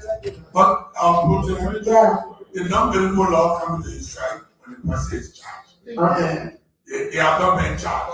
Are the ones in the right saying charges to simple? Then Okay, so that's a clarity. All right, so they are charged, and I say that they be arrested, they have to be charged. I won't say it. I won't say it. So what we are pushing is for them to charge.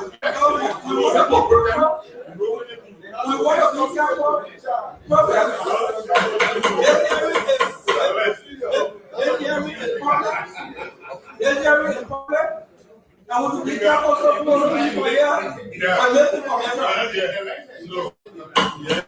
So that's why we're asking senators for legal minds. Thank you. And it's already clear. Once they are not charged, they will not be So let me continue your program. Please let me continue your program. Let me charge.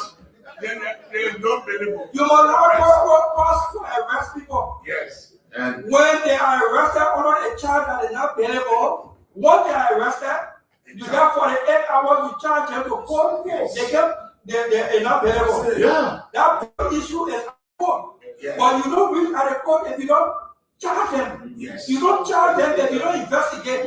You don't and you don't arrest them if there is no probable cause. We are insisting here there is probable cause. There is no seal of the drug. There's a place of storage. There's knowledge of who stole it. If a person can say who gave it to them to store it, if for them the RGD and the job security cannot tell us no probable cause for arrest them. They must go That's the issue. And we're telling them also not to treat this case. All right, so let's keep that on the motion. Let's keep that on the motion. Let me put I'm almost done with them. All right, let's keep that on the motion. As the team, it was also reported in the media, in the papers, that prior to the seizure of the 19 plus million, there was another seizure, another consignment that was already shipped around 10 million. Can you confirm or deny this, please? I cannot confirm that, sir. Especially there was with the amount attached to it. You know that there was a similar shipment, same package. Okay, there was only the amount you're not sure. Yeah. Okay, but there was similar shipment, same package prior to the seizure of this. So are you now investigating, or have you let it slide? Are you investigating the prior shipment, the news of the prior shipment? Senator, this is what the investigation is. Okay. Because the same actors in our warehouse, they have not changed. So yes, so it came from the same warehouse.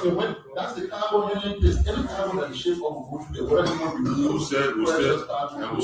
We're still doing investigation before now. Now let me go to the OIC. Honorable OIC, is it true that you resigned or attempted to resign? It was speculated in the papers, some letters circulating. Do you care to clarify whether you resigned or you attempted to resign as OIC of the DEA? Honorable Senator, that information is fake. Okay. Have you done any rebuttal? Any clarity publicly? Officially, yes. Put on my Facebook page and also the institution make an official statement. Okay. Thank you. Thank you, Brother. All right, Senator San Joseph, followed by Senator Yatwani. Thank you. Thank you, Madam Protein and Police. While we are in the action, Mr. Director. Senator, I'm going to take that from you. How many men do you have at the airport? I think Raul International Airport, we have deployed over 40. Was the operation like? Did they have one specific area that they can go to? Are they also in charge of entering the GLS warehouse? The officer at the Raul International Airport run operational shift, and they have access to all area and Raul International Airport. Was there any tip given you on previous packages that left the country? No, sir. Since you got the information, have you asked your men? And repeat, sir. Since you got the information of previous packages as such, have been arrested, have you asked your men whether they got any tip and what the responsibility, what are they doing? Since we made the arrest to it, I have not asked for team on information on previous shipment of that same category. Is that the question, sir? Yes. It's all part of the broader investigation that is ongoing, sir. Yes, I know. You have asked them, so were they present and they also allowed those packages to go? There are operational challenges at the airport, and they are all part of the investigation that is ongoing, sir. What's the limitation at the airport? I previously asked that. What's the operation challenge you're talking about? So, information available to all today is at the screening warehouse. The RI security is the only security that is present at the screening. So when they are foreign key mention identified, then you call the requisite institution, for example, the DA, will be called, but they are not present at the screen. Why? Like I said, the operational challenge and the offer the product implementation. Okay. Do you know of any worker at the airport named Riverset? The son named Riverset? Yes, sir. Where is he? Riverset with the investigation team. Why can't they go? Why can't we go back? No, wait, Riverset. What do you mean? My name is Benjamin Riverset. Wait, why can't we go back? Yeah.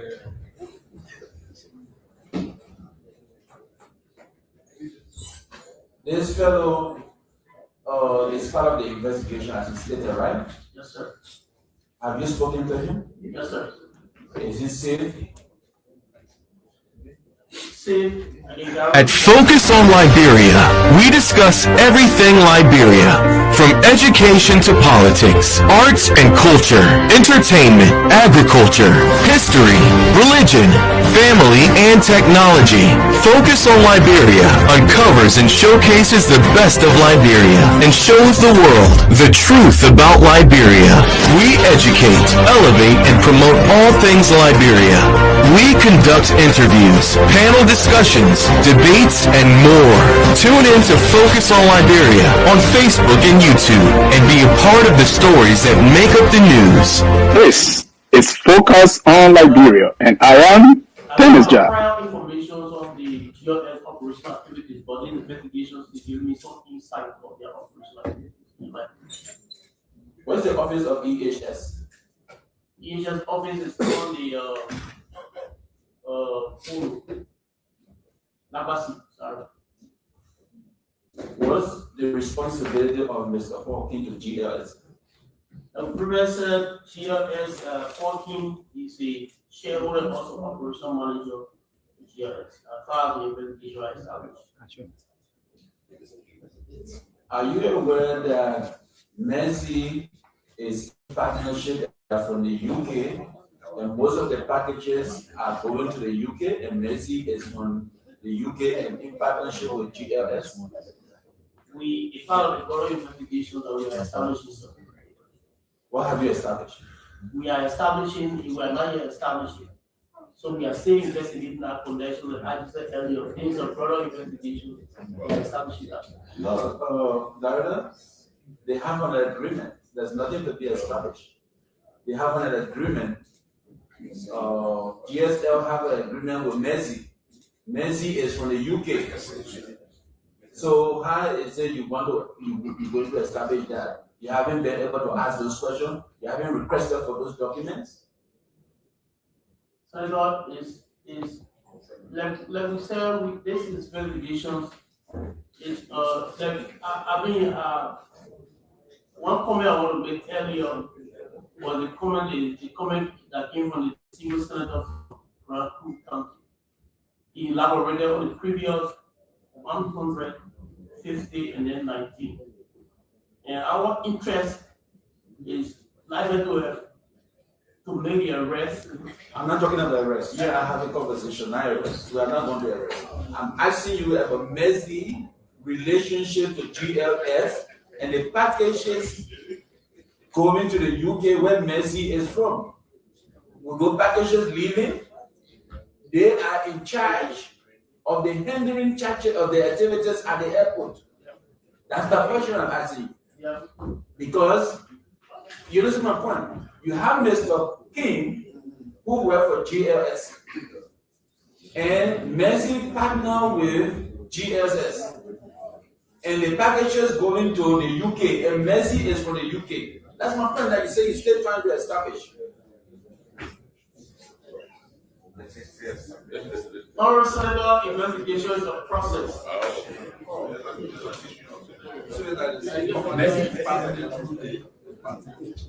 Senator, can I give you a little information on that?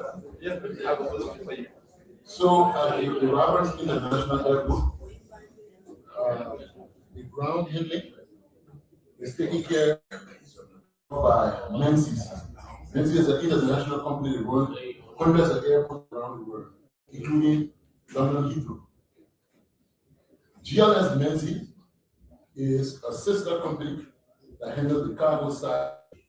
So when the cargo is delivered at the airport, the facility there that has customs, and we have also the RIA security. That's the GLS Menzies facility.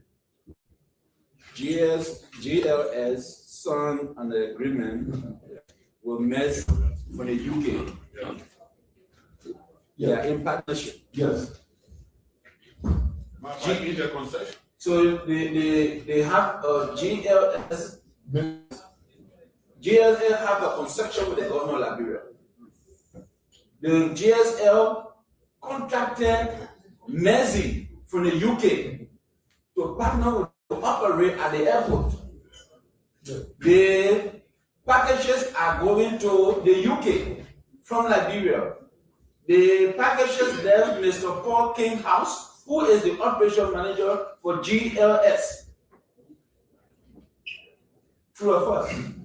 Definitely. That's exactly what I said earlier. But if you want me to throw more light on it, I can do so. So, you see, that's the reason why this investigation is not like everything else that we've always done. There is a larger possibility, looking at what the contract is, what's the operating procedure of all of these companies and everything. Beyond just charging individuals, there could be companies that could be indicted as well. But you have to be able to investigate these things properly. Did Mr. King act as an individual, or did Mr. King act in his capacity as GLS operation manager? Mr. King is claiming that he acted in a personal capacity. So we investigating between that of Mr. King's work. Sir, excuse me, Ajit, there's no way we allow him to act as an individual. No, she does not allow him to act as an individual. It's about establishment. He is the operation manager and the shareholder. This is why the packages left his house. Packages are picked up from his house. So no other packages left his house because he called EHS to come and pick up the packages because he acted as an operation manager and a shareholder. That's why he was respected. Okay, let me tell you what our investigation right now. You know, I'm with that section. Let me tell you, we put this out. Put it out. First, how long have you been doing business with EHS? 2024, 2025, 2026. GLS claims they have not been doing walk-in customer for a while. We are now saying that GLS showed proof as to how the bank was acting with Mr. Key, with Mr. Abla. Mr. Abla is right here. He said they're paying cash through or from day one straight to now. So we asked them to show proof if there's been any different way that GLS has operated with him that would be different from how Paul King has been operating with him. So these are the kind of things that we're trying to differentiate before you indict the company, all that person, you can just exhaust all of these things. Nobody's shooting anybody here. I want to put a real knowledge of it. And these people will they change the fall exactly where it may. Everybody who's in this particular thing will be charged. Mr. Ajay, no one is acting that serious anymore. That's not what we're saying. We are looking at the responsibility of GLS and Messi. Part of their responsibility is supply chain security at the airport. They control the CCTV camera at the airport. All handlings, goods coming in, they are in charge. The operation manager, the shareholder, is the one that gave the authority of the drugs to be picked up to take to the airport. Okay, so Chief, let's make a distinction here with that. Mr. Paul King is operations manager for GLS as it is a company. And when it comes to the operation of GLS Menzies at the airport, their whole operation. He's a shareholder. He is a shareholder of GLS. So he's part of this. So yes, the government of Liberia know GLS, but then they have a joint venture. Yes. They are now in partnership with Messi from the UK. Yes. So they are in collaboration. They bear same responsibility. Okay, and that is why we call Menzies in. Menzies, what is your collaboration with this company? What role does GLS play in this? Menzies says, when it comes to our operation, because we are the expert in cargo handling, as far as aircraft safety, everything is concerned, we run the operations of the business. They have people on the financier side. No, these are all of the things that we try. Mercy is not limited to just few things. Mercy handle the cargo directly. Yes. They take care of security. They take care of the both cargoes going in and coming out. Mercy handle that. That's why they were contracted, because GSL don't have the capacity. So my point to you, you went to the UK and you came back. You met them, right? I didn't meet with Mercy. I didn't want to be Mercy. I was strictly on government. Okay, the Scottish government, right? No. Who? The British government. The British government. Were there any issue discussed about Mercy that you have a company from your country that is taking care of these activities in the country, in our country, and this is what have happened? Did you reach out to them in this manner? So the discussion is classified. Can you speak to this body fully, because we are the people representative? This is another pressure government. We are senators. We need to get every information from you. How do we answer questions outside there? Well, Senator, you're a people's representative, but in this case, you're talking to me from all of the people. What's your suggestion? I don't have any suggestion. It's just classified at this point in time. Even us? It's classified information from us? Yes, sir.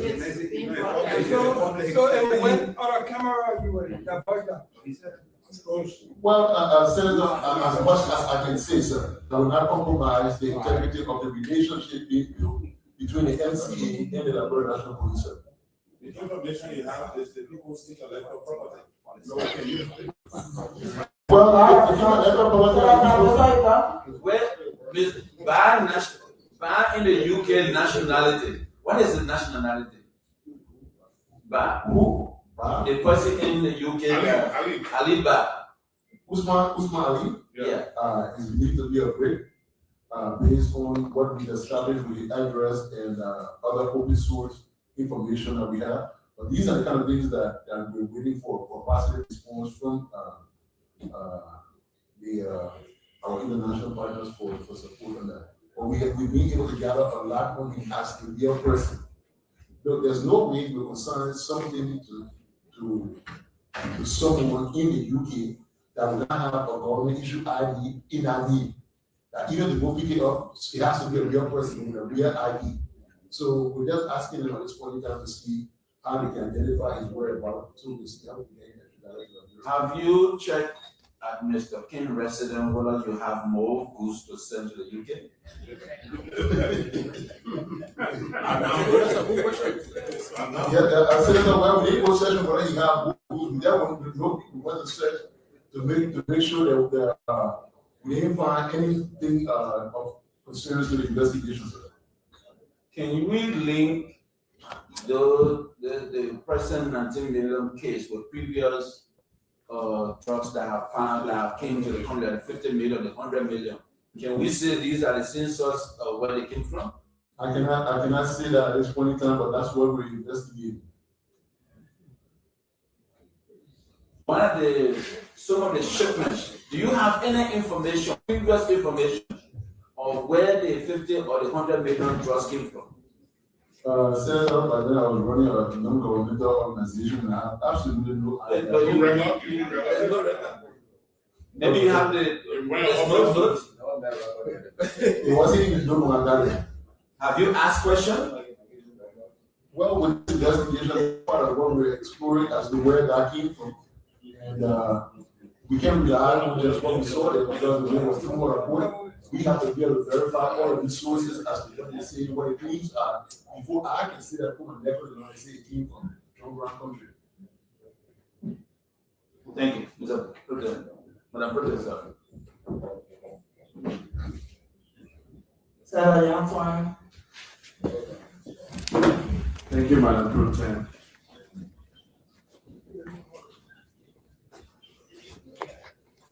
Many thanks to the joint security members who are here. Precious time to come and answer to the people's representative.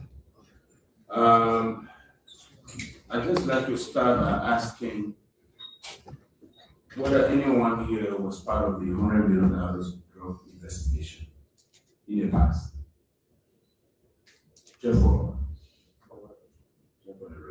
or anybody was in the security sector when the $100 million drug bust was discovered.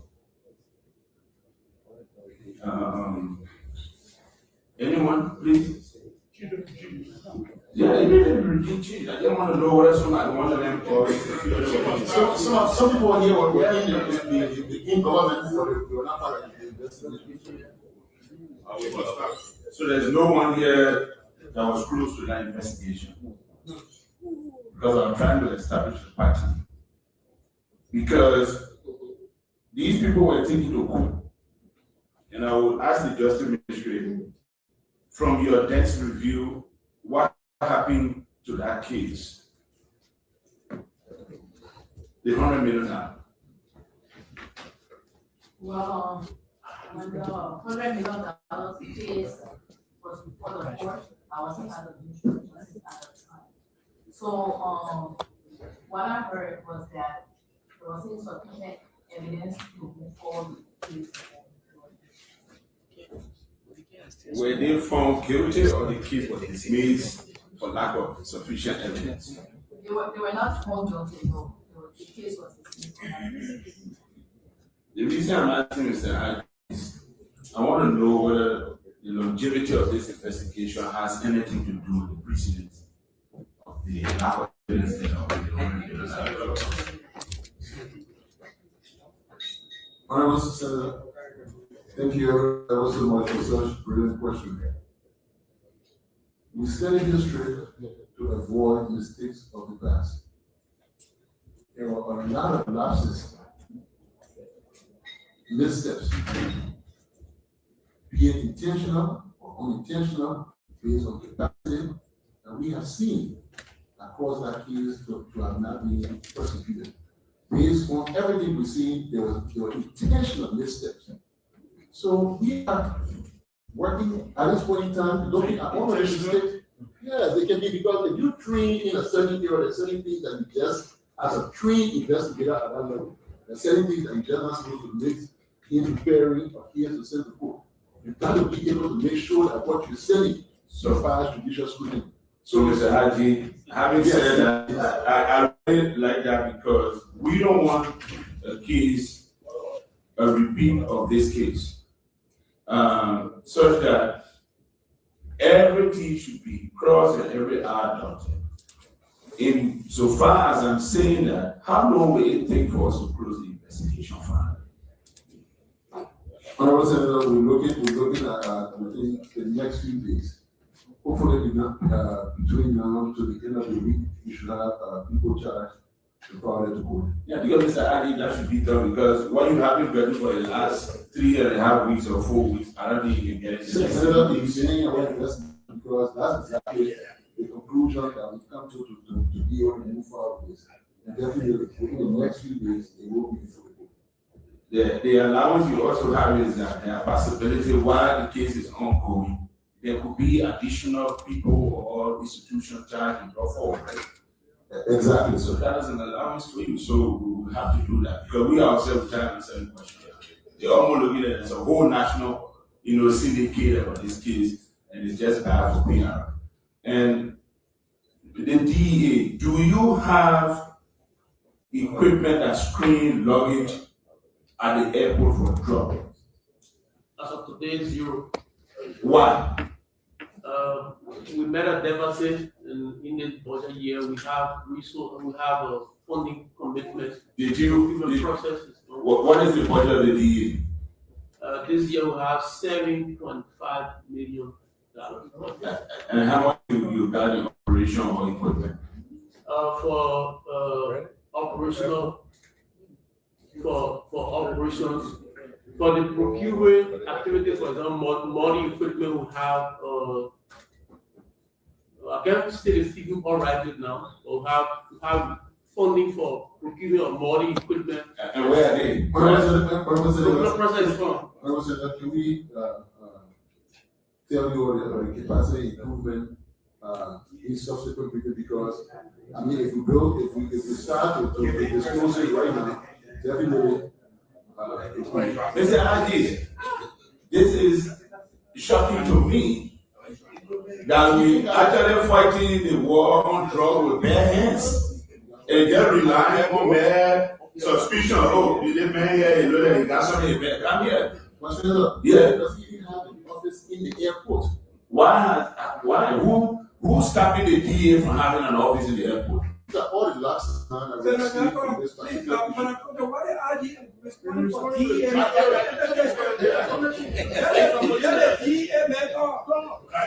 don't have a problem with whoever answer my question when they answer. So, you can prefer anytime Mr. DA boss. How much do you have in your current budget for equipment? And what is stopping you from buying new equipment? Senator, I can't give the figure all rapidly, but they are funding the budget for equipment, like a needs more equipment, and the procurement process is ongoing currently. I'm coming. This budget that we approved for this year has gone 6 months, and you have money in the budget for equipment. Yes, sir. That you don't have. Yeah, we've got a procurement process ongoing. What is the procurement process? So most of the equipment is now in country, so that we do overseas procurement. Then the scanner, the full body scanner, the baggage scanner. It been 6 months since the budget was passed. And don't tell me that the PPCC, you doing that, you could read for no objection. Yeah, and those are the reasons why there's allowance in the PPCC law for these kind of things. These kind of highly, needed equipment for fighting drug use. That's why we put no objection in the law. It should be like, since February you get it. You put somebody on the plane, you ask for no objection, put somebody on the plane, go and get it and put it in the plane and bring it. So I don't know. So explain that process to me. Because this is the larger problem we're dealing with here. If we deal with $100 million, $90 million drug issue, people get charged, go to court. I know your job is done. But what happens? There are more than we don't know if we don't have the equipment to fight it. So I want you to tell this Senate what is holding the procurement process. Don't tell me they are far away. Plane flying in Europe and America every day, that's where you want to get it from. And I know they're sitting somewhere or they can be manufactured within a month. What is the status of the procurement process? So the equipment you're getting, you have the equipment for the airport included? Yeah, we are getting baggage scanner, full body scanners. Okay, what is the status? So the current status is we are about signing contract with the vendor. The current status. Mr. Adi, I want to the joint security here. Every one of you doing your best, sleepless nights to make sure that we are safe. And part of what is producing our country is the drug. I want the joint security to take matter seriously. Just as you people elevated this whole case to the joint security level, you people should raise this equipment level at that level. Because it is serious. If we don't have scanners on the airport, what are we doing? What are we fighting? Do you have sleeping dogs? Do you have trained dogs to sleep drugs? No. Why not? So even this was discussing.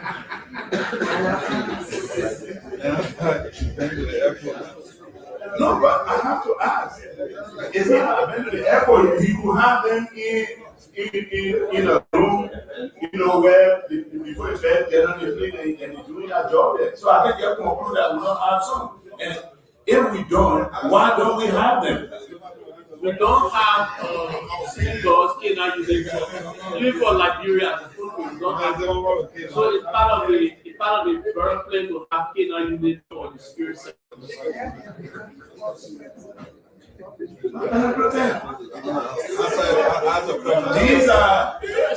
These are equipment and help that really fighting drugs in the Western world.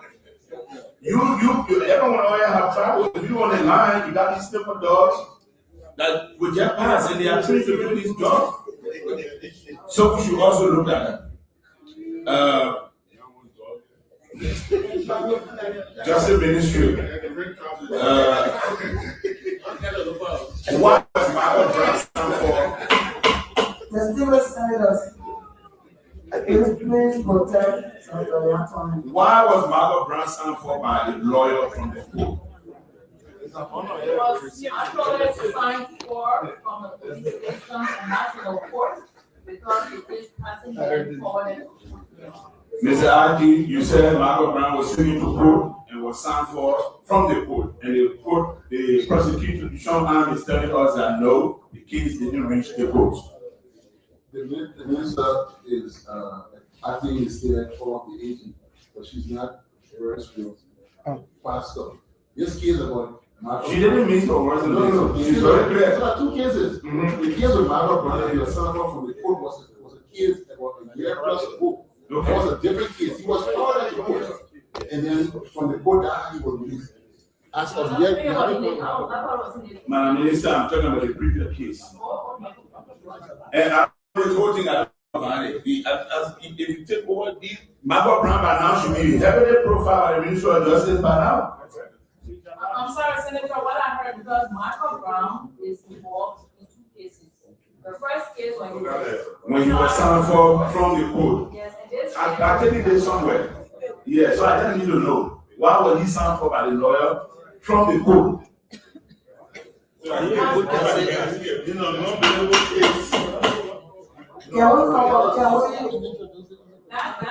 a decision that was made by the court. And the court has the authority to do anything that's instance in this. Let me ask you, madam, are you aware that Justice Ministry as a prosecutorial arm of government can charge a judge and prosecute them? Yes. Do you know that?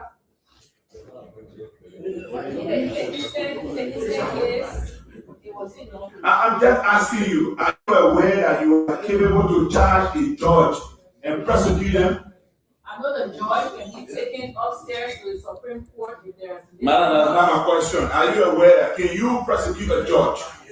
If the judge is involved criminally, yes. Okay. So why was Michael Brown released by a judge and the prosecution arm of government has not yet made any move?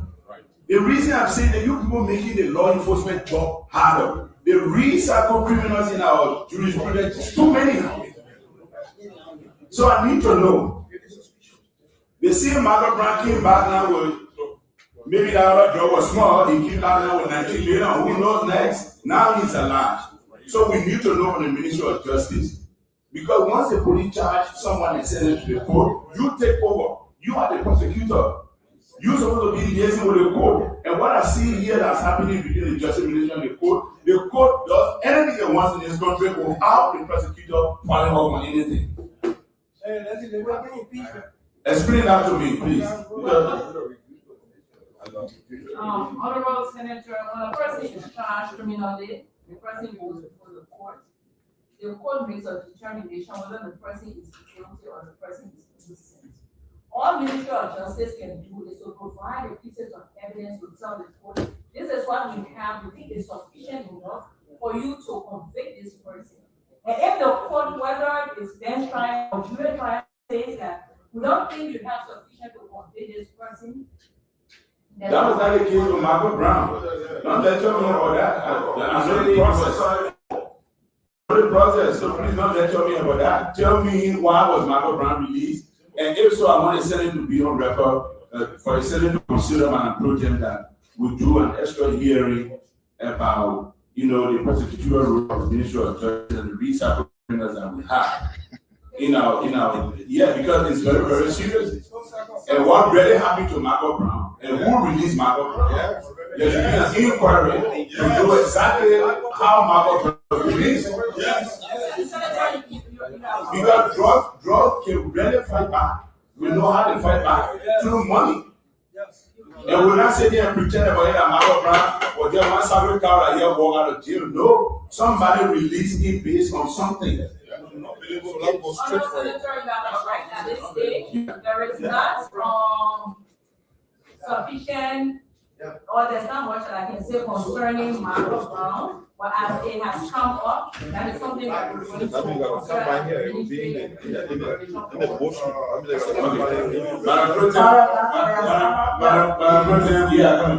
have no further question, but again, I will let me repeat my point that there should be an inquiry about how Marco Brown got out of jail, who was the judge, who was the prosecutor, so that we can get to the bottom of it. Because this is the same guy who got us here today, in fact. So that point is accepted, and we'll ask the judicial committee to start that investigation. The judicial committee, please take notes. To start that investigation, we'll also ask the joint committee on ways and finance and security and defense to work with the TA plus to push the issue of the equipment. So we can make sure, because as much as we are here to hold the institution accountable, we're also here to find some solutions. To make sure that the aspect of the equipment is treated as an emergency, so we have it in the country as soon as possible. Senator Bonnie, followed by Senator Sue. Thank you, Madam President.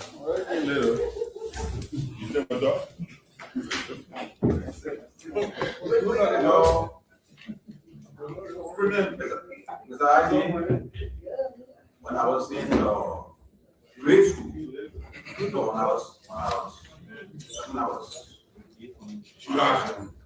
at the technical college in Japan, in the 80s, there was a case involving Liberian government official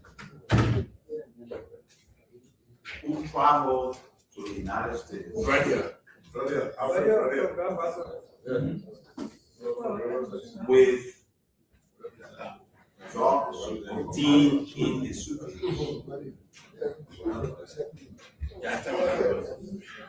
And it is believed that he unknowingly, which is understandable when people traveling in things, it is believed that he unknowingly conveyed the parcel to the state. Yeah. And the security held him responsible. Yes. Negligence cannot be excused. That's it. Negligence, ignorance will not be excused. We are at the point where the citizenry, and some of us, I included, believe that it's inconceivable that $20 million worth of drugs will transit to Liberia. Get closer to the microphone. Thank you. I'm saying we in this country, to a large extent, believe in simple words that people at the highest level of government are positioned to easily move drugs through the country. Because it's inconceivable that somebody whose business is drugs or dealing in drugs in Europe or in Asia or in South America will send a drug to Liberia without getting assurances from people in high places. It's inconceivable. I mean, if you are involved in it, you will not send your $20 million of business to Liberia depending on one ordinary man at the airport. It's inconceivable. No. Nobody would do that. Nobody would do that.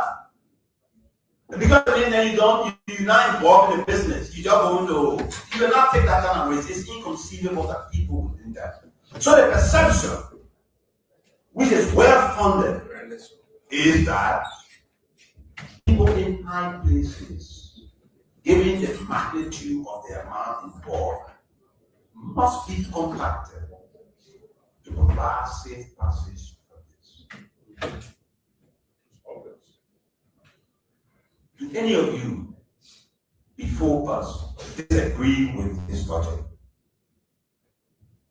Why? Do any of you disagree with this concept, this logic? Do any of you disagree?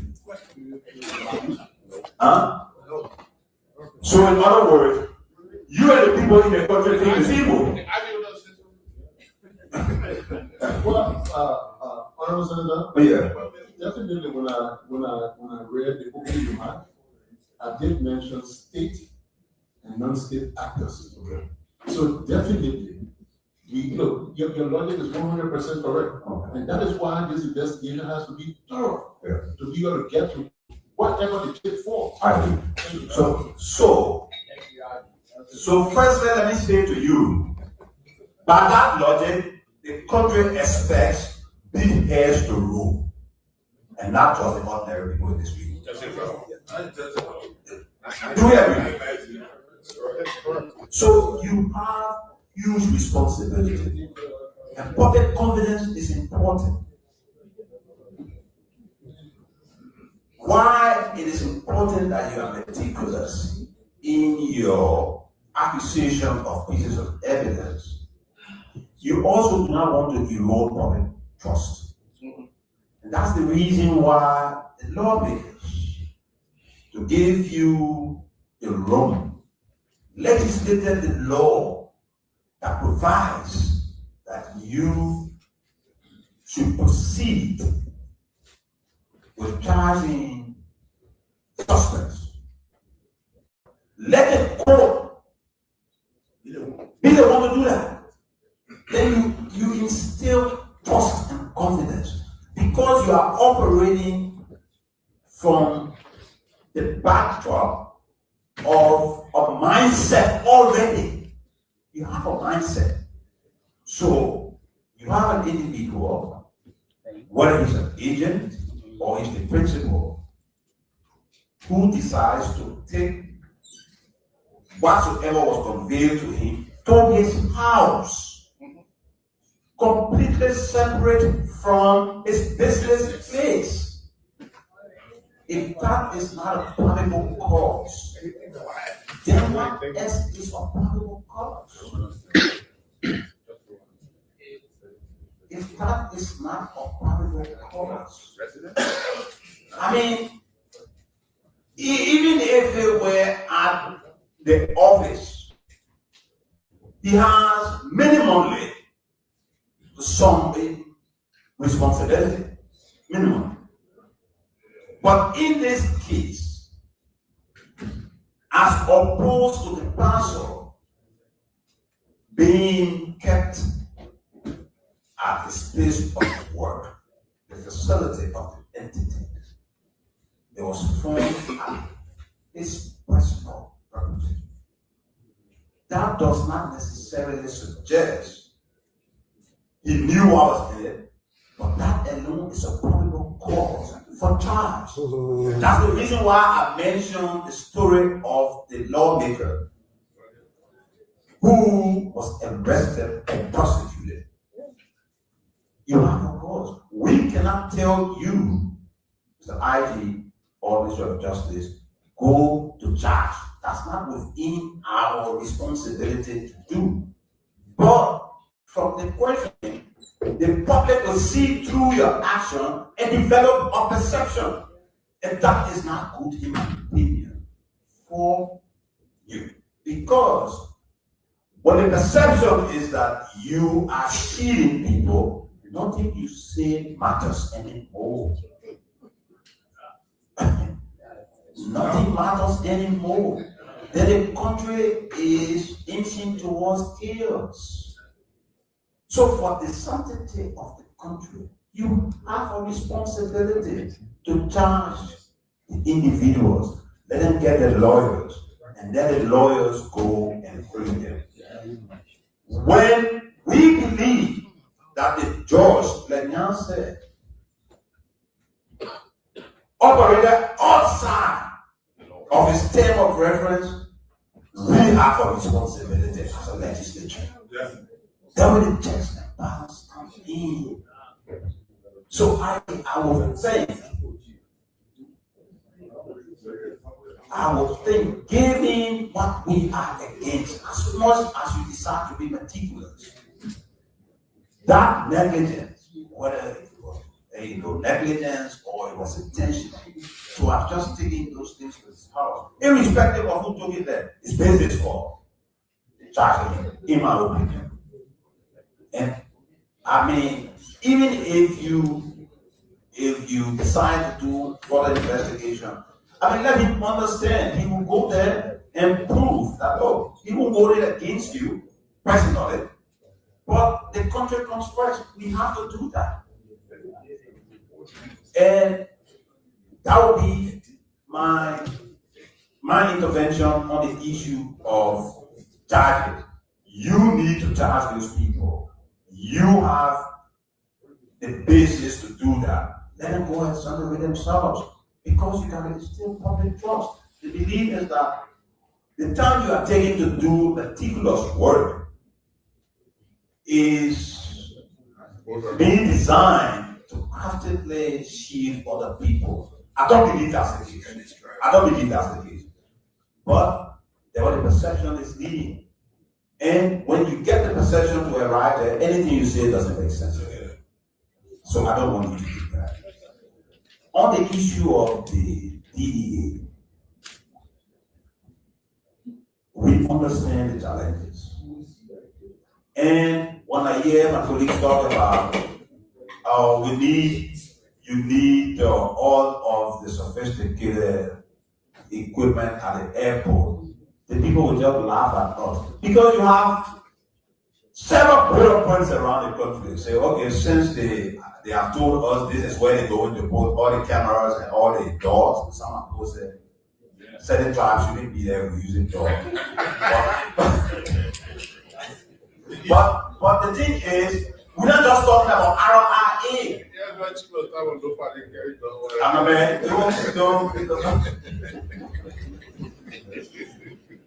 The thing is, we are not just talking about RIA. We are talking about several bullet points.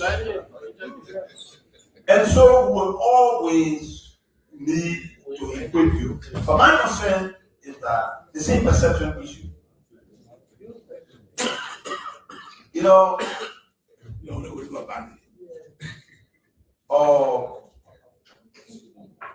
on this earth, we are made to believe, and we seem to accept, that the country most renowned for upholding human rights is America. At least that's what we are made to believe, or at least that's what we believe. They respect the rights of the citizens and the citizens of other people within their border. The laws are there, but they have decided they have to give the perception or make the people to know that they are extremely serious about drugs. To the extent, just on the basis of suspicion, they fire people on the water and kill them. Just on the basis of suspicion. So they are not better placed to do us anything if we decide to go with full force. We have to do that. You have to give the perception to ordinary people in the country, not just like a car moving back and forth, that you are serious. And thus far, we haven't got that impression about you. If you arrest cars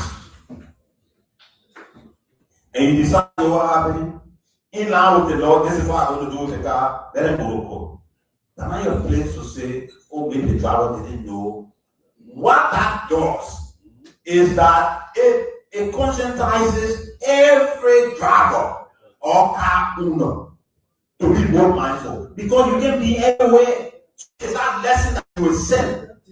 Just driving around, and that is not to suggest you're not doing your work. But the country hasn't got that sense yet. Because we want to see people who have vehicles conveying these things crying. Then we say you are working. If the car is just parked and then the next day, so you sell the car, you take the car, you sell the car, you can rest the car, you sell it. Then go to court and say they will sue the government to replenish the money from the car. Let them do. Once you get 4, 5, 6, 7 cars, then you determine. You see it? If you are concerned about the rights of the driver, the rights of the car, the rights of everybody, yeah, they got the rights, but they got recourse under the law. So you have, in my opinion, you have to act. The Americans, you know, I'm from. I was never part of the NPF, I'm from the NPB background. Yeah, I'm from the NPB background. No, that is different. The NPB are the political people. I was never part of the NPF. But in Liberia, after Chancellor took over, we have more arms in the country than ever before in our history. But the way they move on armed robbers alone was sufficient to deter armed robbers. We have more arms in the country than any time in our country's history when he took over.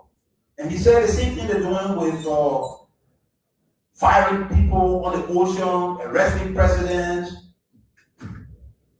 He said we will act, they're going to go. So you have to act. You can't be afraid to act. The people will overwhelm us because they are a very powerful group of people. You have to act. So listen, DEA, you and your people, we got a sense that all the pickups, that nothing. We won't see you. Let a whole country realize that no, it's risky for you to. Anybody put in your car, you gotta know what you're doing. Anybody put in your car, anybody bringing goods, you gotta know what you're doing. Nobody gonna arrest my car here and sell it. As soon as you arrest the car, it's proving you said 2, 3 times, no problem. We're not that. So my opinion is the country has a perception, and you people have to change that perception, or else the fight is lost. I stop there. Thank you, Senator Mohammed. Any comment or response to that? Yes, sir. I was thank you ever so much. I think the point is well taken. The analogy you gave here has been even used in our investigation as well, and with specific reference to culpability on this particular issue. So you are only 100%. I know there's been concerns about the rape law and that probable cause lead to arrest. When we investigate a rape issue, the first instance of probable cause will make arrest immediately. In a transnational criminal investigation, arrest is not the first thing that we do unless there's operational imperative. And what does that mean? It means that if there are actions that will materially damage the investigation or threaten the public safety, then we come in and arrest immediately or temper with successful prosecution.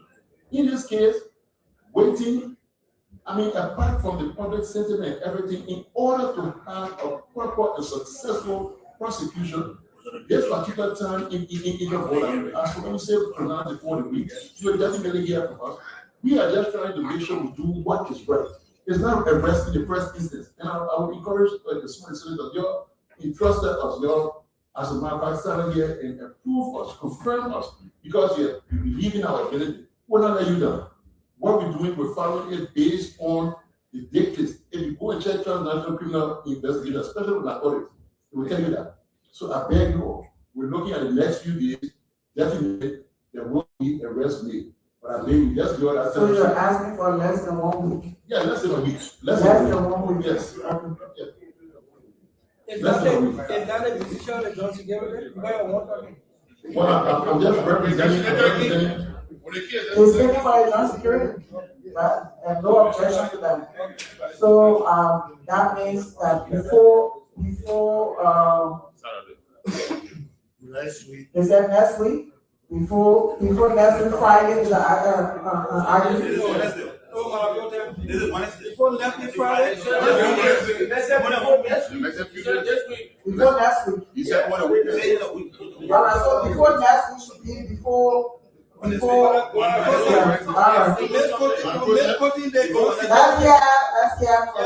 that be definite? My brother, before the weekend, there will be people charged. Before the weekend. This week. So before the weekend on Saturday. On Saturday. So before the weekend. Thank you.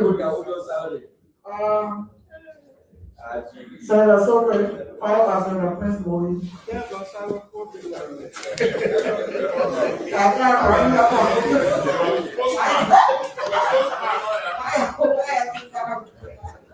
Thank you, Lieutenant.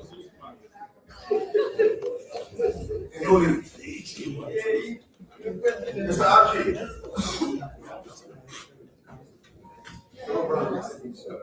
Mr. Brown. Brian just tell you. Senator Soper,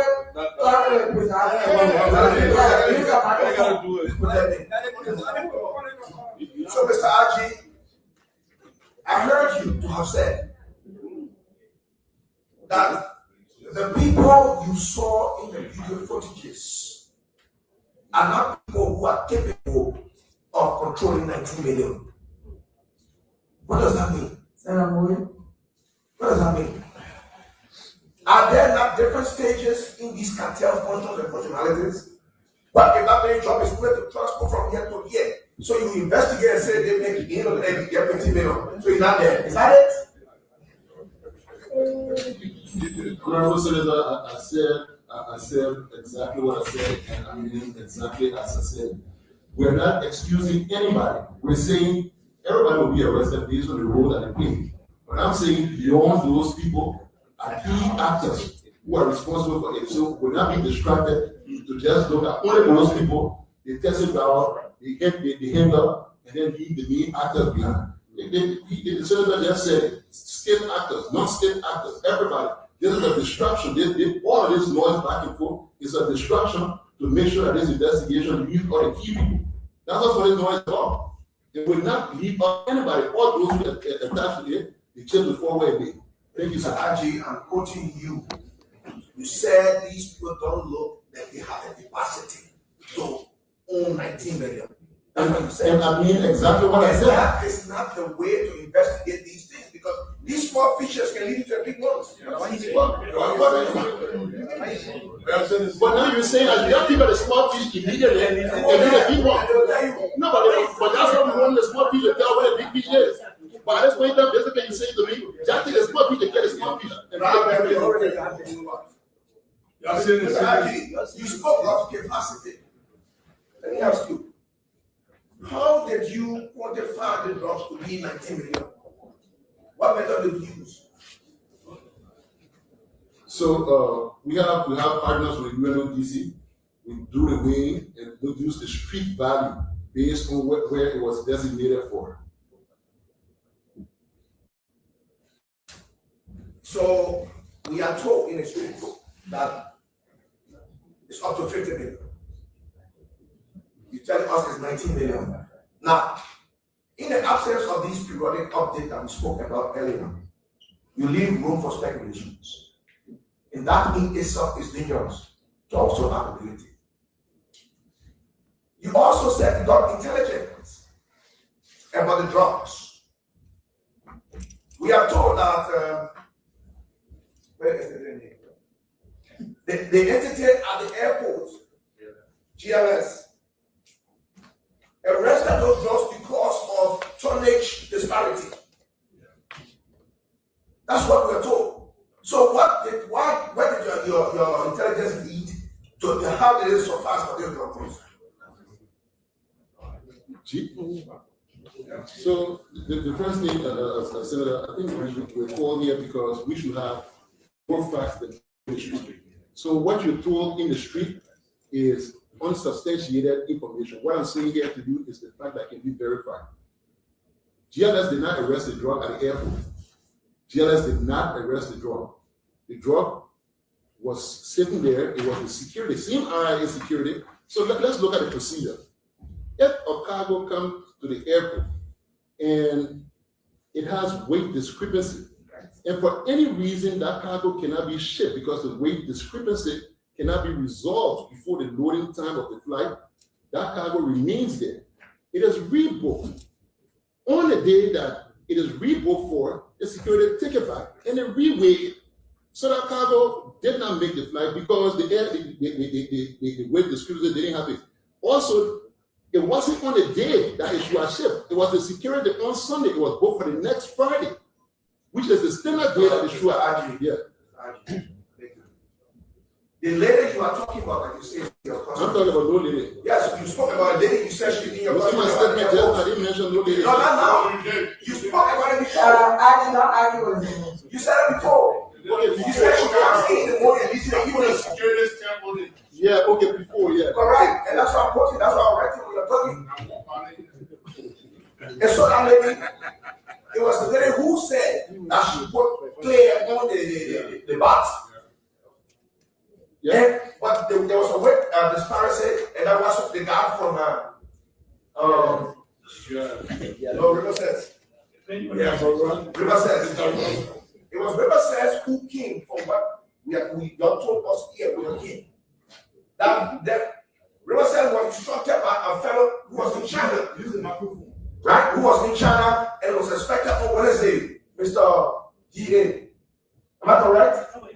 Well, that when we said what we said, even though you're not putting us right, it was in camera, and I'm not going to speak about it here, sir. Confidential.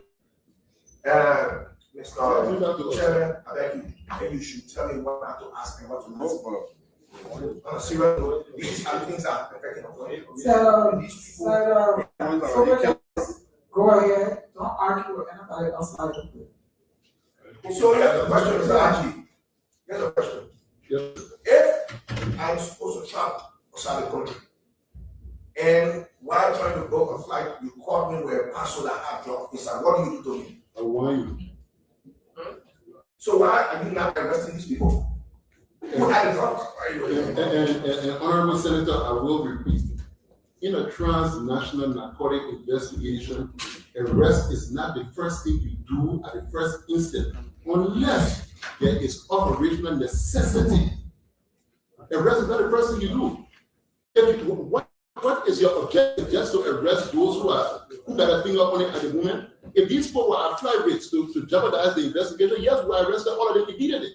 But at least we got into a place where we know that they are present and cooperating. If we rush and arrest, all the people who the drug will be walking around free, while they will be lingering in jail. Yes, they did pay a fine at different levels. All of them will be charged according to what they did. But we're not just going to be distracted and just pick up those who played part of the study, just used to move stuff around, while we leave those who are major actors out. I think that is where we're trying to get to. Mr. Aji. Yes, sir. Public confidence is mainly working. We hear every day on all of the social media. To the extent where the video that you have to ascertain carries from the court for you to get that video. It's all over the place. How do these people get it through? Well, Chief, I mean, I wish I could say it, and that's why I mean for these leaks and stuff, there's a separate investigation ongoing. Madam Pro Tem, this issue. Hello.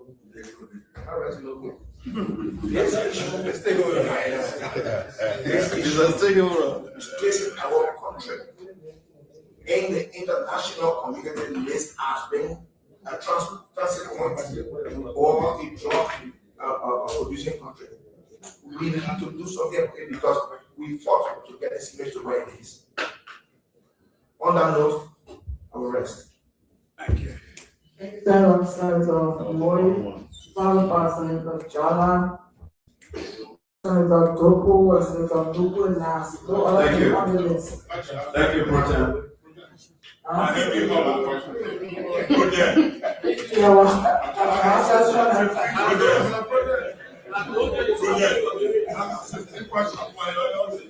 Thank you. About lawyer, thank you. Tonight the courtroom.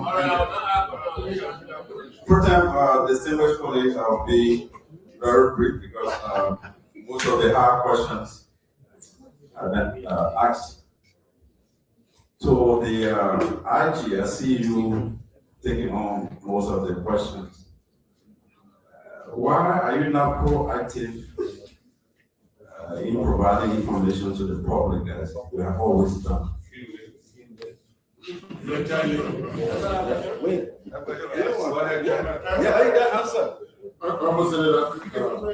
Senator Dillon made a point here to explain about sometimes you declare your asset, if you got nothing, don't declare it. For us, our information management, every time we come out to say something, we must have something substantial to give to the public. Where we are, as of the moment that we have not spoken, is everything we know at this point in time. If we speak it, it could jeopardize the investigation. That's the only reason why we have not spoken. We want to have something conclusive to let people know. But he gave me a key point. He said, even if you don't have anything, let people know the investigation is still ongoing and stuff like that. So I take due note from that. And like I said, they will definitely hear from us. See what you do to 5 kids. Yeah. Thank you. Thank you. With that said, I mean, like, all of that said here a little bit, so I know that you have answered that. But realistically, like, all the other speakers have said, we have been bombarded by our constituents on this particular drugs matter. So we are not going to leave it the way things are happening here usually. So as a matter of joining all of those that have asked questions, we will be watching. And I think we'll put in all the different areas. The president has already charged the committee, the joint committee, to look into all the different equipment procurement issues. And I think we'll be ready to do that. While we're fighting the case, we have to be on the other side to ensure that we have the kind of equipment that will protect fire, occurrence. So, President, I just like to make a few points. Thank you, Senator Moy. Senator Jalan, followed by Senator Doko. All right, thank you, Madam Pro Tem. I want to say thank you to the Joint Security and the Attorney General Office for putting in some time to respond to our invitation. You know, I feel very happy today. About 20 years ago, when we brought a media from the Drug Enforcement Agency, there was like a myth. So, the first problem I see here is the DEA is not autonomous. It's not independent by itself. That's the first problem I see. You have the police running the DEA state. That was the first suspicion test. Thank you. Because we authorized, there was a West Africa project to harmonize all the law on drug trafficking, establish the agency in all the countries, 16 countries. There was a West African project by the United Nations Development Program. That's why they had the UNGCP and all of these institutions. The only person who really can, among all of you, can verify that will be the director of the EPS. You know what I'm talking about and what we come from with it.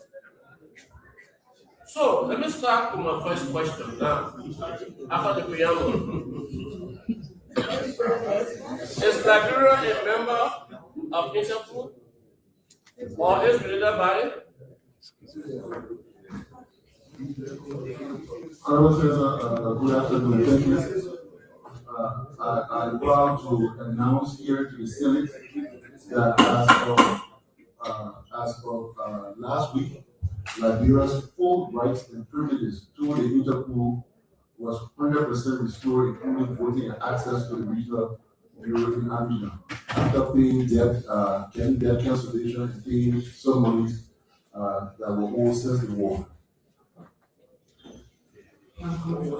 Okay, maybe I will not ask the question as to whether you have an Interpol into this investigation, given the range of suspect transactions that occur in UK and all of these places. Because you just joined Interpol after suspension.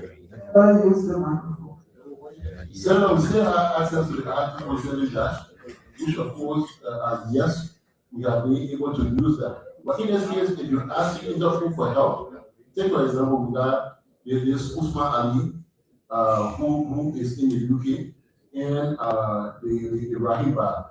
You need to give some information, at least include a passport or something before you can activate it to that Interpol.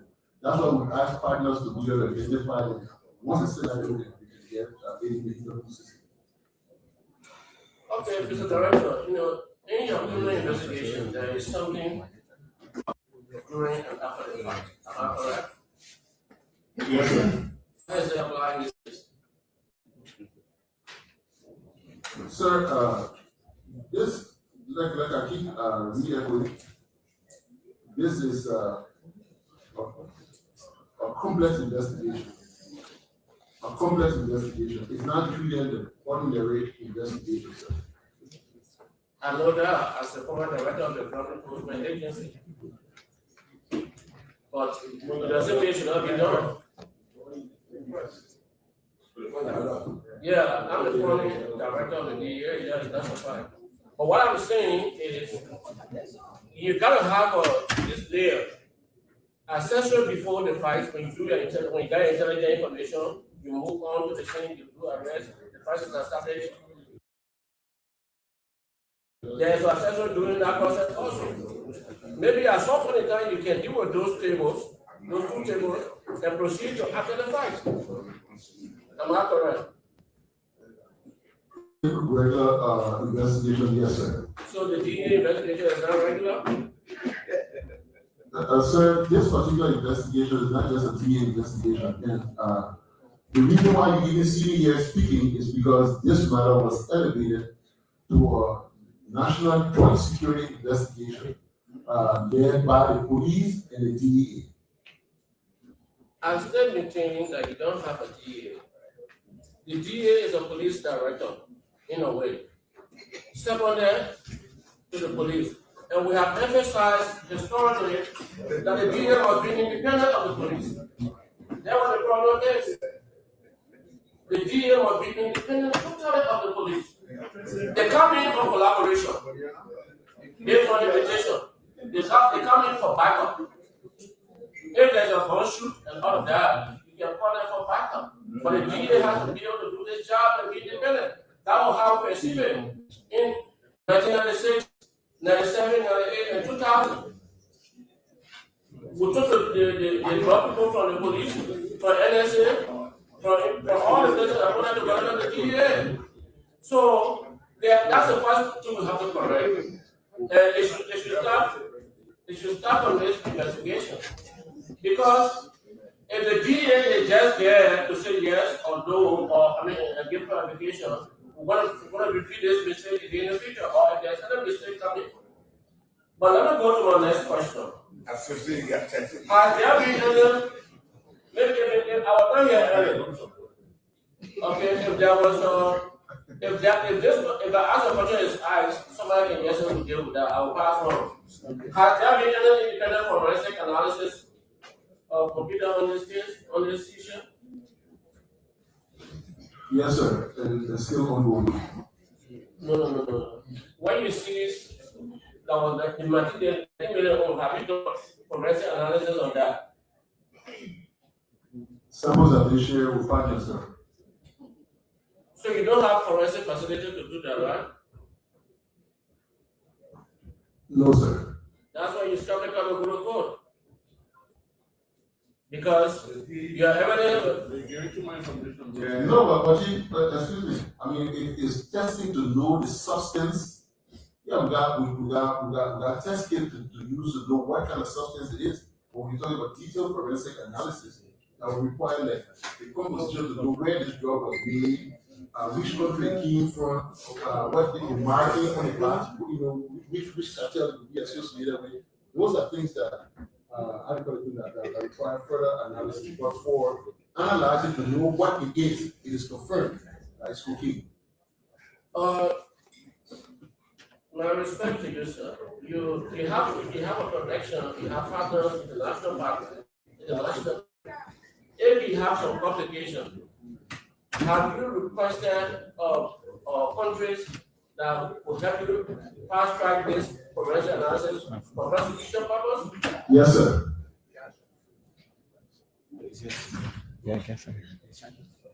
Now, how did you come in contact with it? I mean, you explained that anyway, but was there intelligence that led to this, or was that based on routine inspection?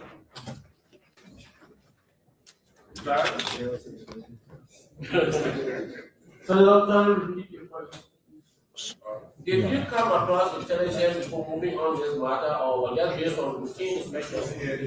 Or just solely on routine inspection?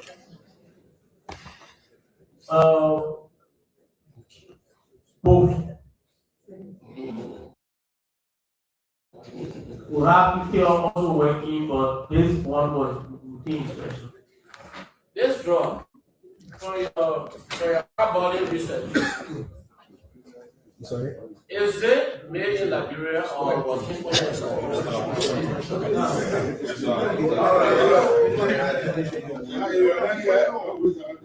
All right.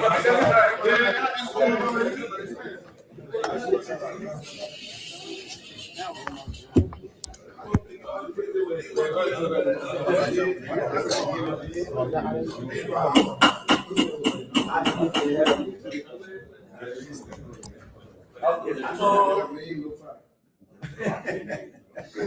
I will go back to ask this question earlier, but it's completed. What international criminal networks may be connected to the shipment coast?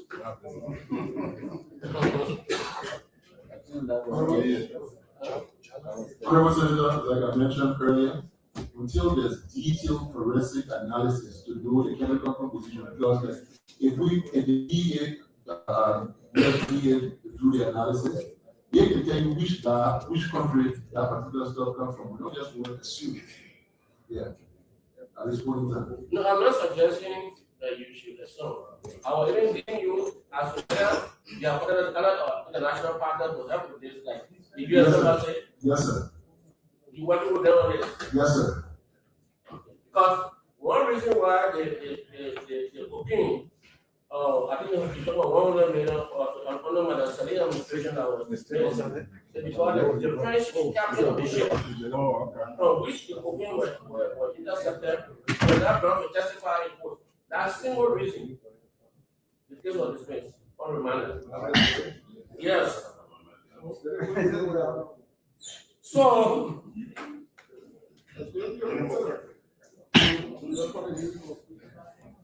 have you contemplated on any attempt to do access to prisoner access? Is that, do you see anything in that direction? Do you see any access as a result of this? At this point in time, no, Senator. Okay, before I close.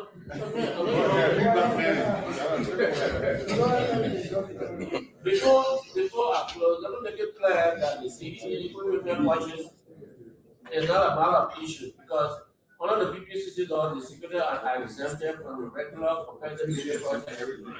And then you can ask for sole source. Okay, you can ask for sole source.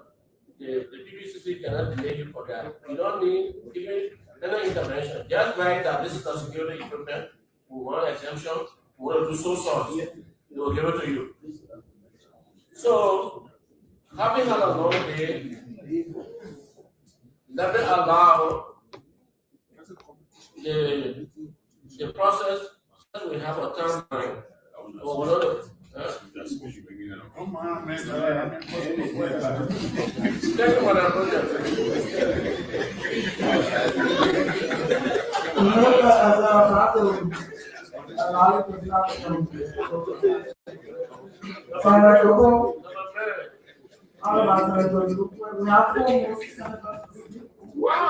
Yeah, we have a presentation after this hearing from LEC. Are they here? And then Yes, Thank you. Distinguished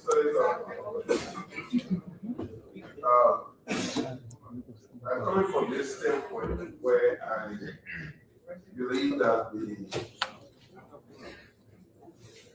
DEA and the national security, I believe that they can help us to open the bottom on this matter. As moving along with our capacity and that. However, I researched to know that Yuroshaku and the Nigerian rebel, or local called Chifu Kepilogesi, they were associated with the more than 100 million or 2010 Pokemon in Liberia, and they were taken to American custody in the USA. I was also told that one of the individuals associated with the operation playing a seeds in value of $35 million. I'd like to know, did Liberia benefit from that? Now, seeds playing of $35 million. Is there any record? I'm asking a question because the cocaine thing we're talking about, so it is not made in Liberia, coming from outside. We are involved, making sure they don't like the push down the street that easy to care about people and know people. So we are involved into the fight, and they want to know when these things happen.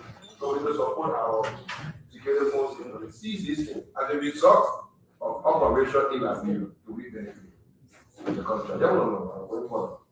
So from happening, as far as I know, I've already benefit anything from it. Are we also aware any information that one of these people that were placed in U.S. custody, one of the U.S. At Focus on Liberia, we discuss everything Liberia, from education to politics, arts and culture, entertainment, agriculture, history, religion, family, and technology. Focus on Liberia uncovers and showcases the best of Liberia and shows the world the truth about Liberia. We educate, elevate, and promote all things Liberia. We conduct interviews, panel discussions, debates, and more. Tune in to Focus on Liberia on Facebook and YouTube and be a part of the stories that make up the news. This is Focus on Liberia, and I am Dennis Jack.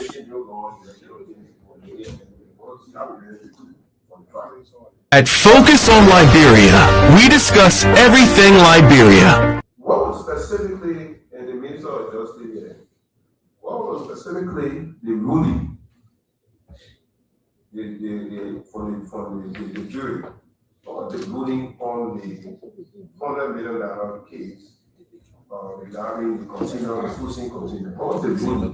What was the ruling? What is it was there that we are looking at today? Senator, the RG mentioned that there were errors that were being then that we try to prevent now, and those errors caused the case to be dismissed. So there was no jury trial, there was no conviction. In the women, What was the specific error? But I don't know all here now.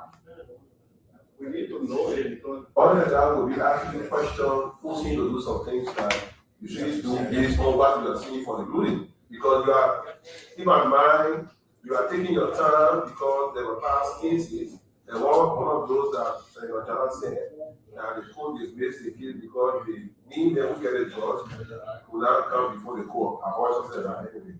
So, no, I'm not saying this kid, I'm saying, but based on previous kids, that's how you can be careful as to how you go with the next case. That's why I asked you the question on the specific of the day. Okay, because with all the example of probable cause, somebody took pushing container for a plate, and the drugs were in the man plate, and the man was being grabbed with 200,000, and the forces went there, and they saw the people who were trying to grab the man for the container of drugs. They didn't have our case then.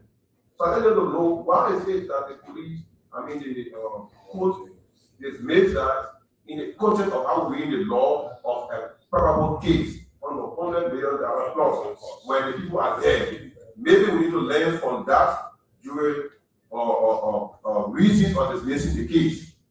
We want to know for a while so we can learn tomorrow, so we don't put it on the stand in the way that we think for on the basis of what you are seeing and you are afraid of, so you don't lose the case. The second issue is that there was a 200 FOC. In that case, what did that money go? I remember in previous 100 million, 200,000. You got a record, past record on those. I don't know what the budget government account. Yeah, any information on the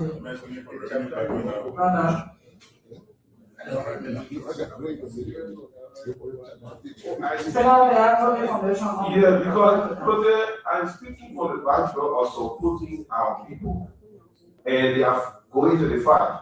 And when we realize something, not the proceeds of the drug, because we're not going to sell it, but the proceeds of properties associated with conveying the drugs, then we have to account for those. Now, we are going to the whole thing, yes, we see some things. I just want to know how we're going to address that, because it's important, that we can, make sure that everything that is on the way, we can grab it. We about, the warehouse that have the drugs in it. If you reach a point where the warehouse is responsible for the warehouse, all I want to know that it is an asset or very little for the government. I'm looking for that same point because DA want money. You get yourself for $3 billion. Tomorrow I'll get every time to 10 or $15 billion. And those things that will come out of the drugs fight, we want to account for it properly. But my last question.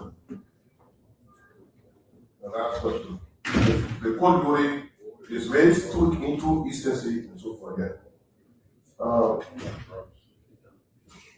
I'd like to know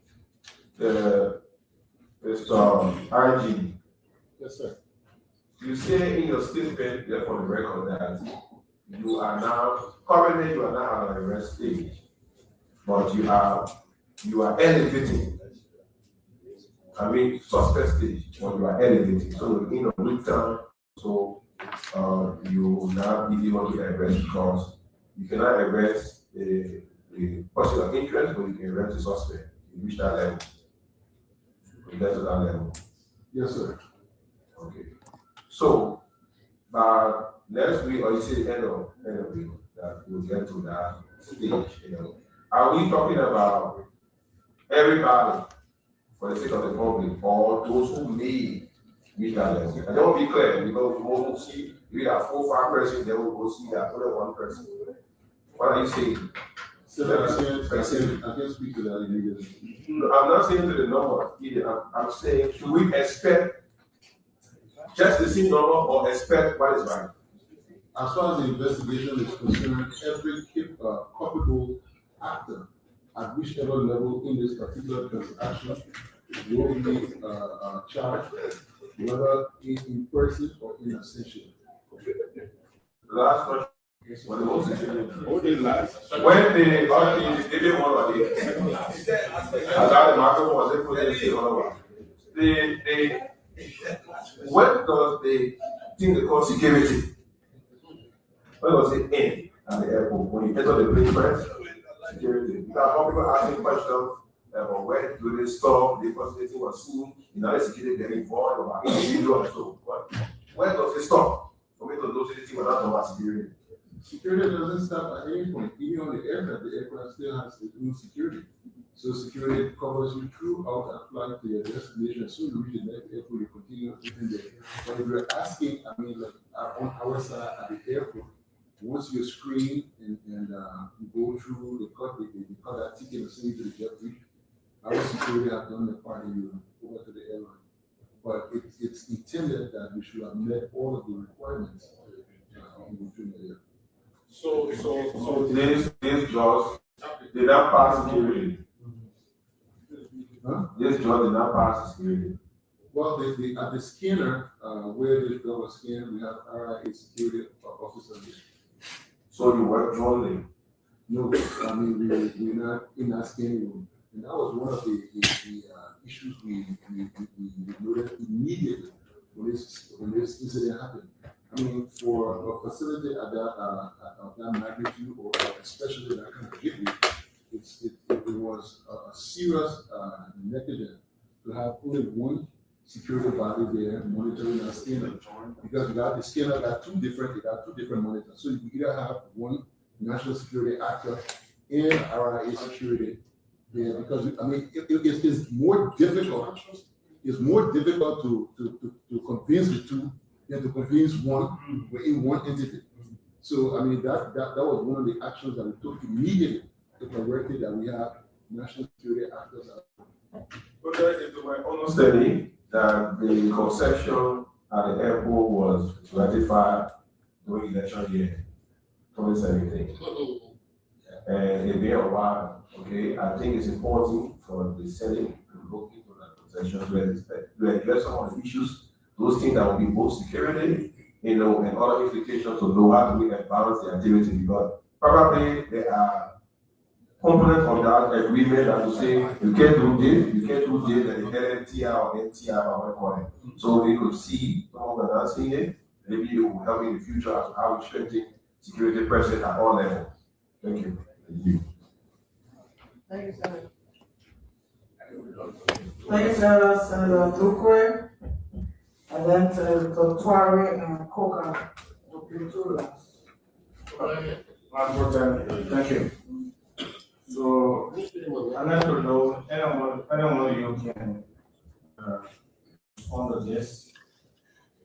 We talk about the drugs being formed, or the drugs were delivered or taken from Broken's house.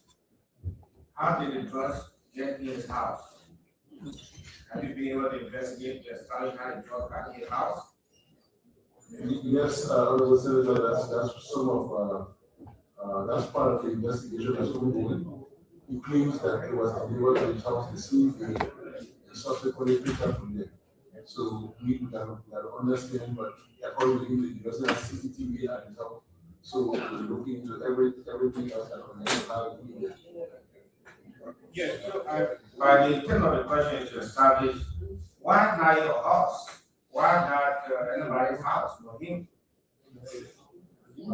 Senator, I would choose that to answer that question for him, because when I ask him the same question, the answer the answer that I got took the investigation, but none of it was true. I will not answer for you. No, you are investigating. We'd like to know. Okay, President, what is the status of Paul King insofar as the investigation is concerned? Currently. The status of Paul King? Yeah. He is a person of interest that we elevated to a person of suspicion, or higher suspicion in this case. When you move from that level, that means you're important. It's very possible that you will be charged. Okay. So I guess the other ask you whether you were elected Interpol, so that they could help you maybe apprehend the foreign nationals that are involved. And you indicate that you don't have access to their passport. What about the Liberians? Since you know them fully, know their names, can you request the foreign ministry for their passports so that you could elect Interpol? So we're looking at like for example Michael Brown through his voter registration, we do have a picture of him through the subpoena records in the phone company. We were looking at other people who do not have any identity on this point, so you cannot send anything to Interpol without the proper identity. Those who are within the country that we're looking for at this point in time is just the matter of right now we're working with the passport division to provide passport for Mr. Oscar Brown, who traveled to China and did not return to the country based on his alleged involvement into this matter. So if you give more than 2 weeks, why is the hold on? How difficult is it for Prime Minister to give you copies of the passport? No, but that's not the issue. That's not the hold up in the investigation. It's not the hold up. At this point in time, even with the copy of the passport, Prime Minister take point forward for you. The same information is sent back immediately. Even with the copy of the passport right now, until you charge them, you have that charge sheet that is going to get attached to the copy of the passport. You got to have a charge sheet to send the Interpol. Yeah, send the escape. What's stopping you from charging it? Because flag is an area of guilt. Exactly. When we said that, and if you will, we reach the point where we draw charges, like I said, between now and the end of the week, those who are at that level will definitely be charged. Okay, thank you. All right. There's no way, Senator Virtual and Senator Porter, and we have a motion. Thank you, President. Thank you, members of the National Security Committee. There is a belief that in all countries where the issue of drugs take place, security apparatus is normally used as a conduit for conveying the drugs. People will tell you that no serious drug dealer enters a country for all the help for people in the higher bracket of the security apparatus. Have you identified anybody of influence, national influence, especially as it relates to the security, who is involved in the process? On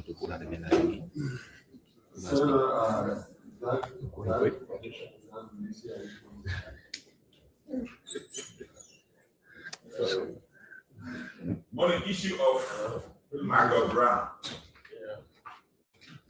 who was, I think, captain or convicted. When did he escape from prison or from the court? Senator, once we are required to go to the court for prosecution, that's where we can let the court for witness issues. So whatever he did with court, who served for him, all that he will be answered by the court. There's a public belief up there that he left. Madam President, with my colleague's permission, I want to ask you or follow up on the answer again. Please, with your permission. The court, when a matter is before the court, by the government of Liberia, the court can always release people. Senator, I'm not that familiar with the processes of the court, but the processes from the justice. But the acting minister is there. Yeah. Because we need clear answer in our for the question. Particularly. Yes. So I'm here. Yes. The question was asked previously about Marco Brown, stating that he has been involved in 2 instances. And I mentioned to the body that I didn't have the information now concerning Marco Brown, but that I will give the information in the report. Now the issue of on the issue of whether who releases people when they are convicted or sentenced. So for the Ministry of Justice, our job is to keep people in the place, keep them. So if release orders are sent by the release order, before anyone is released from detention, if the person is appointed, It's the court that will issue that release order and then will release the person and will release the person. Madam Acting Minister. Madam President, can I have information? Yeah, when somebody is convicted, they are convicted with time. Correct? Senator Victory, we have the permission for intervention. All right, Senator Snow. All right. Madam Acting Minister, when somebody is convicted by the court, they are prescribed sentence, jail term. So if they are sentenced within the prescribed jail term, before then, can the court then release that executive officer of presidential pardon? The Ministry of Justice that happens to be the custodian of all inmates will not or should not release any inmate without the court's authority. Before a person is released, the person is released from our custody with the permission of the court. They will send a release order and release. No, you didn't answer the question. I'm convicted for 5 years. Yes. The judgment, verdict, judgment issued, court sentence in 5 years. Without presidential power within the 5 years, can the court on its own issue release and the justice minister release the person? The court can order release for probation, for parole, the court can release. So there are reasons. Yes. There will be stated reasons for which a person can release. So when you're investigating how Michael Brown was released, those information should be provided as well. Okay. Yeah, look at information. But then I want to challenge the IGP on this Michael Brown issue. Michael Brown was already in prison on a previous drug indictment. When Michael Brown is suffering in this drug case, Michael Brown disappeared from the central prison to avoid providing information. If there's IGP or any information that he was released by a judge, then I will do everything he said today. So that's why.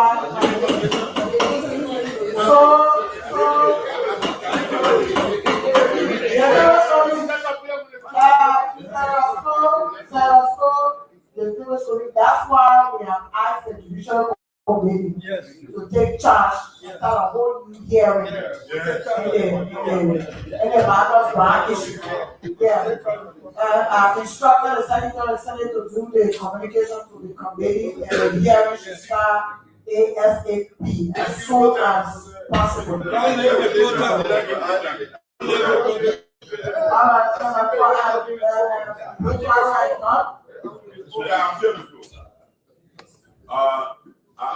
tell the thank you. But the information up there is Brown was in prison when the name came up for this case. Some people contested went to the prison and let him go so that he can be around to testify and call some names that he shouldn't call. Wow. But as the IG, we really have to take. Yeah, but they are.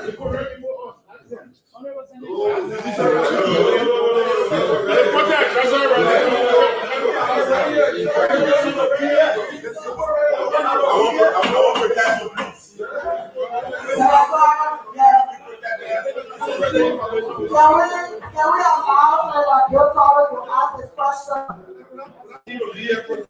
What? The reason I'm asking for the time, when was he in prison, when was he released, and when did he escape, was based on the fact of that Brown was in prison, and when the case came up, some hierarchy went and freed him and told him to escape because the presence here will be detrimental to the case. So I will ask that question, but thank God the judicial committee. No, I was there right here.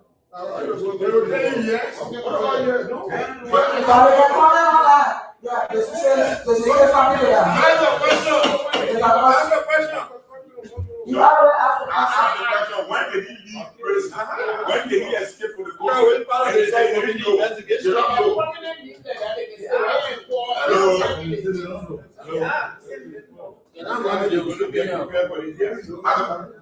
will repeat the question. They answered the question. Honorable Senator, you asked members of the Joint Security. I wish we had added correction knowing the information that you just provided that he was in prison and mysteriously left the prison. I don't control corrections, so I would definitely not know who, when, or how.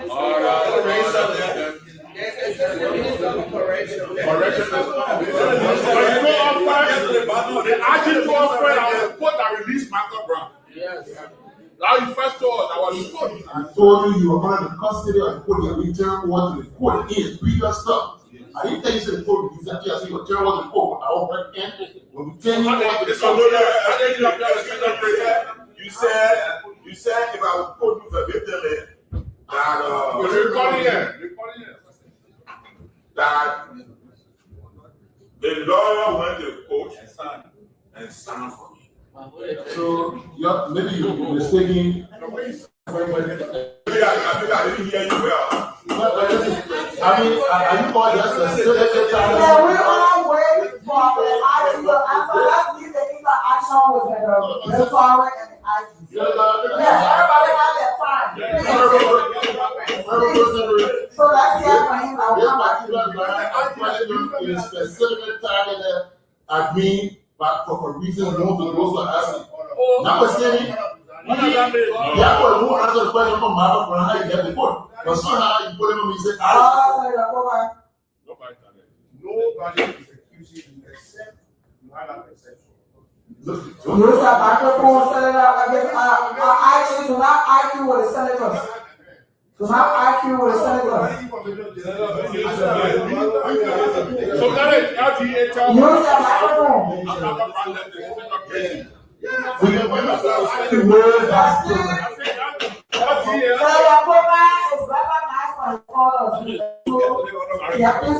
I said, or the deputy, the acting minister. Right. Senator Victoria.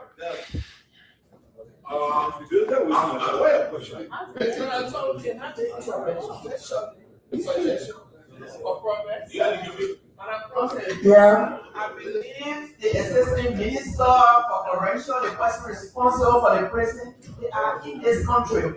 They are in the country.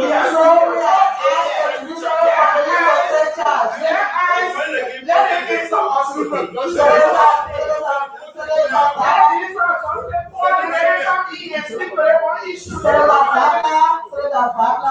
we just elevate this particular subject to this issue.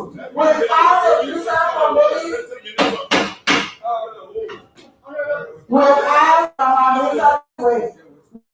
the judicial committee to treat it as a separate issue, separate investigation, so we have elevated this issue. During our investigation, all of these suggestions you're making will be a part of that investigation. Speak to the judicial committee. Yeah, if you have any information. Yeah. And we need a report for the judicial committee next week, Thursday.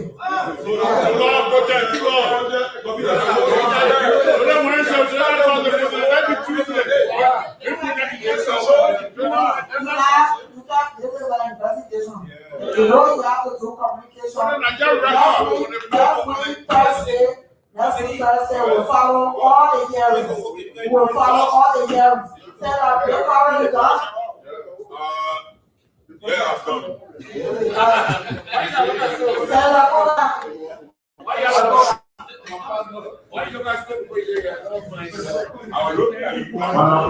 Thank you very much.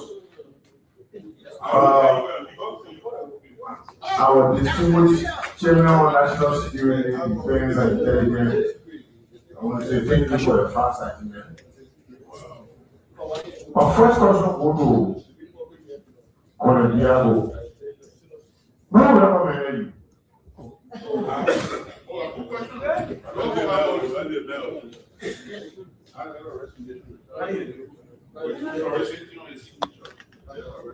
Senator, thank you for your question. In the space of the Security Council, I don't know who recommended it, sir.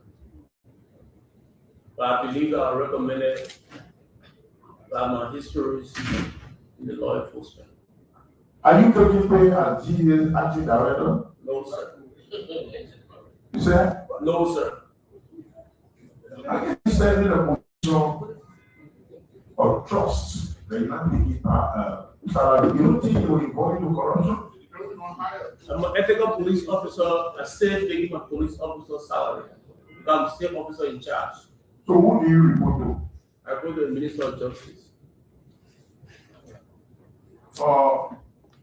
Archie, Honorable Snow posted a question that you visited once in London. Can you tell when the previous drugs that landed in London alleged, based on your professionalism, did you capture the dates and correlate between your visitation in London and with that of the drugs taken from here to London? Question. So, Senator, you asked me the previous statement? Yes, sir. The previous statement. So, as far as we have seen, there was a shipment of similar packaging on May 27th that was shipped through the same cargo being destined for London. We have destined for Germany, May 27th, destined for Germany. The June 5th drop was destined for London, which was seized at the RIA. Immediately after the seizure, that was when I went to London to meet with the NCA and other international counterparts in London. What is that? The National Crime Agency. The drug you said left on May 22nd. I didn't say drug left on May 22nd. There was a package similar. That means the same way had a black box with the yellow top, the zip tie and oil on it, the same thing as for the camera I was seeing. On the May 22nd, similar package there. One of our chicken soup, lava, cassava flour, as they put that on the airway bill. We are only supposing at this point in time that because the airway bill is consistent with the same stuff, it may have been narcotics. But we haven't got any report from that side that have greater sophistication that it was seized there. That is the question. Now,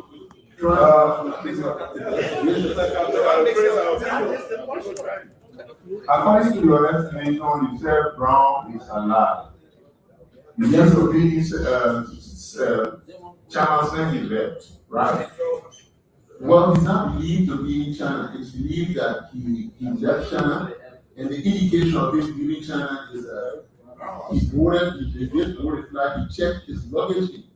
If you board the flight, even if at any time you miss a flight and you read that first, your luggage, once you start the flight, it continues to your final destination. Your luggage came to Liberia, which is a clear indication that he did board the flight. And if for any reason he hadn't gotten the flight in China, he would have taken luggage down. Now, if for instance, Samuel got boarded a flight and the load is on it, hypothetically, he didn't boarded the flight and later decided to stay. You understand? Or if Brown actually boarded the flight and the load came on Ruby, is there anything from the top of the email that he landed in Liberia? There's absolutely no information from the information. All the flights are It is under in transit. Yes. And you were received by a man there. When I put them in the first place, what are the mistakes that happen, in appointment or appointed positions? Our oversight is which one? But drug enforcement agency in a concrete so prime entity. For somebody to be, that was their been. You're working as police, at the same time you're wearing GA uniform, and then he's not appointed officially.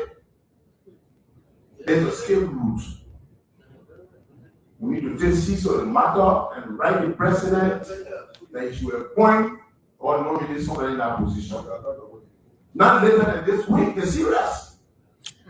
And besides that, our protest, the police director, the NSC, the DEA, these three entities, why find them?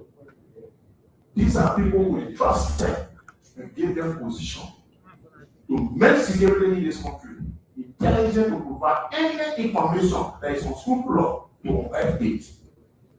For the fact that we are going at this level up to now, the state telling us say that when they arrested, I think if we want to really get the result of the investigation, these people should be suspended.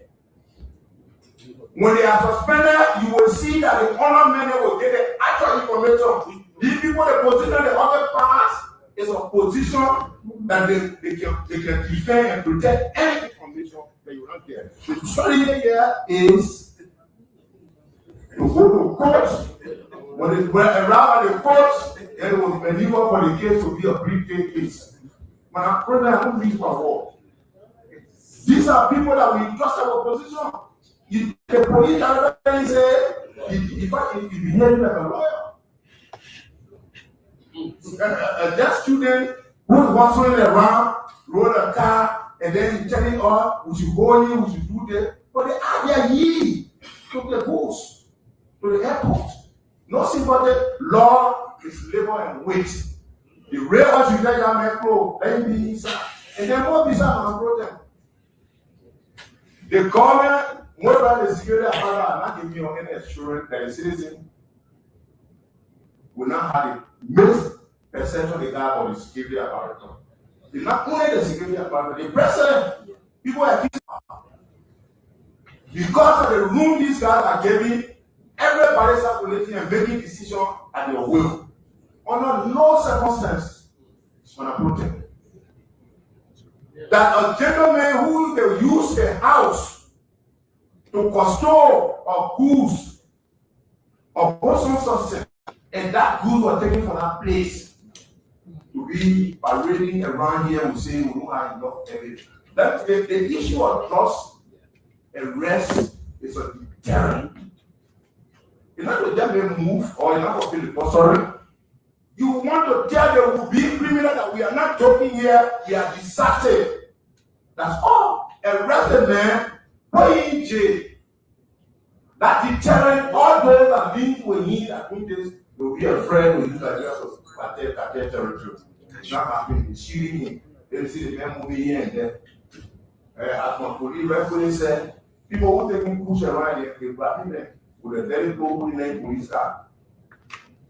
There is no way in clean road wearing that car. Using our country as a drug traffic point, transit point to carry out. Then the people entrusted with power are telling us say they're becoming dualistic. And I'm putting a lot of jokers out. What I'm telling you, I'm speaking from the background of security. If these people are suspended by the president within 1 week, if those involved in a drug cartel is a near surface, don't respect me anymore. Don't respect me anymore. I'm telling you the story. You understand? What I'm telling you? I'm not drunk. Let me tell you something. So my project, nobody must hear myself dialogue. I'm saying what I'm saying. But if you a matter of fact, yes. You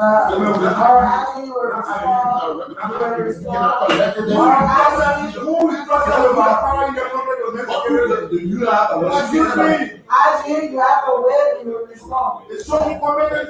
You respond. You don't just speak. You telling me I've been losing. You telling me I've been losing. My problem. Did you hear? The man said I'm speaking loose. I mean, the man said I'm speaking loosely. Police, what he said. Where I sit and where I say, I had a privilege. I'm going to be very clear with you, I had a privilege. But what we say here, let me tell you something. If I was somebody who is somehow sentimental or not sentimental, but somebody who is selective, those two individuals that are talking about, the NSA director from Lima, the DA acting director from Lima, does it have any sort of personality? Then you look at me telling me they're talking loosely. Did he say that? It's an insult. Yeah, he said it. We He said it. have that. He said, sitting senator. So we'll reach that level. But so to tell you that IG, I'm not targeting you. I'm not targeting you for you to insult me. If I'm sending here people who are my citizens and in plainest position, I'm saying that there will be action in me, I'm not action. So that you don't know. The tendency in this country, well,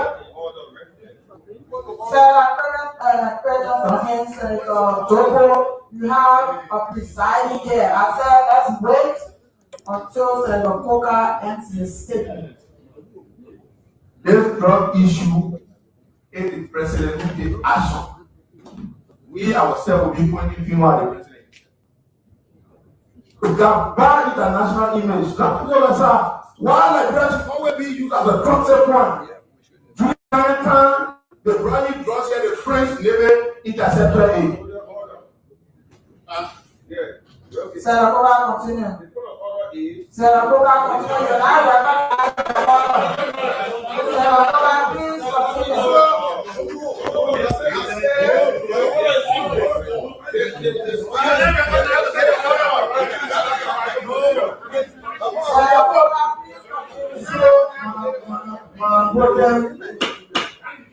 This issue was not even on our seriously. You are taking for the joke to say the money for our country, the money for this, you will not get this country. It's spoiling the country. A sentiment. All these people, the NSA, they receive manifests for the hour, any point of entry. All hotels in this country, they provide information about who attending or who stopping, who's spending time, how many time they spending, they get the law, your telephone number, your contact number, everything. Then you say, God left this country. You don't know how he left. The LGA that people are signed at the RRA. The customs supposed to be here, the LRA. Because under the revenue reform law, the government, the custom is entitled to 10% to every any goods, whether that continue around good or what have you. That's the law. 10% of that goods should be open. The reason here is to see whether there is an actual declaration or willful underpayment of tax. So people will bring in cosmetic. Because cosmetics is a luxury food and the tariffs are so high, the tariffs are brought water. Because they are unshakable things, they are liquid. Eventually, if you don't check it, it will go and they do go, and when you look on the market, it's going to lose on the market. These are some of the reasons the law are regulated. They need to also come here to give account. But when I pray pro tem, if the president will make a decision on the issue, the entire plane will go in here, then what would they do, Joe? Joe and now here were drop, but because he administered the affairs of the country, you say you were careless, you were insensitive. In fact, you supported the people to bring in drugs and etc. The immigration commissioner. Have you made question or asked to share information in terms of direct family, how they're coming in by the police and the DEA, say the investigation started? Yes, Honorable Senator. So did you share information with them? Yes, Honorable Senator. We want for you to give a copy of that information to the security committee. We can't ask for it outside. We need it to those who can sort out all those need today's information to see how we address the situation. It's serious. Thank you, sir. Yes. So, RG, I want to reiterate. I don't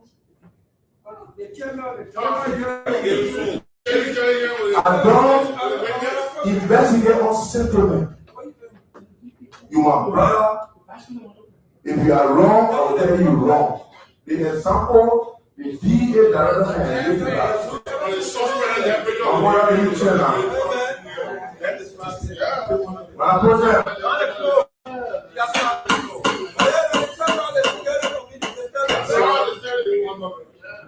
There was a lady that was arrested at Brown International Airport with drugs case recently. The security officer that the LTA commander and other associates, including my nephew.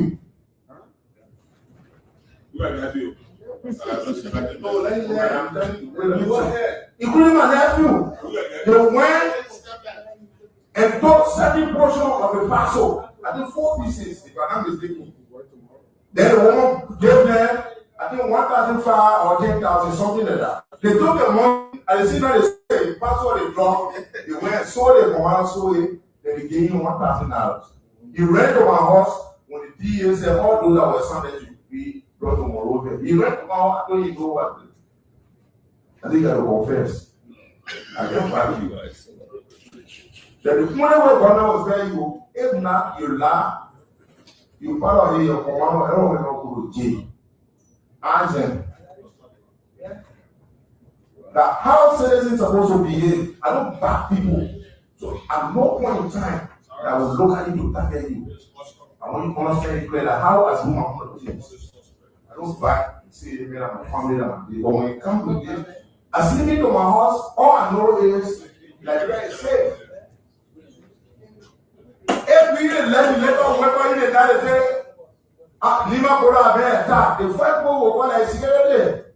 One Lima Bola Abe attack, the intelligent, and not come to inform also people. You think would be likely with the intelligent officer, you will be dismissed. You guys endanger everybody's life, and the city with the drugs. All the information is getting here. Liberian way is going tapo. You are very trained security personnel. How about you? You know what all happening. You know who all they are related need to you for connection. And if you do it, you bear the consequence. I'm very serious about it. You will bear it. The person is cheating. You will go sit down. Then they call you now and say, former director or former article, can't question, want to get information for you. Last year, it was you. And I'll conclude that if this decision is reached, if the information on these people not come out, that should not respect me. Thank you very much. Thank you, Mr. Actually, before you respond to the senator, before the Liberian Senate, you cannot tell any senator that you're speaking loosely. You have to apologize before you respond. I still want to apologize. So you just sit there, IG. Sit there, I don't want you to talk to the I'm going to go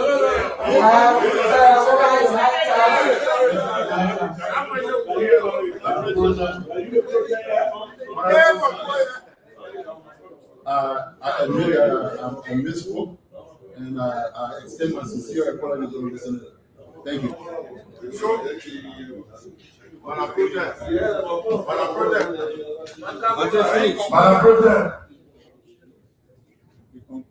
The apology is subject to acceptance or rejection.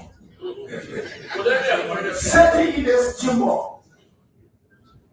for the IG to make such utterance is an affront to the power party. Thank you. So I'm gonna wait a decision for the guys to did not right. I want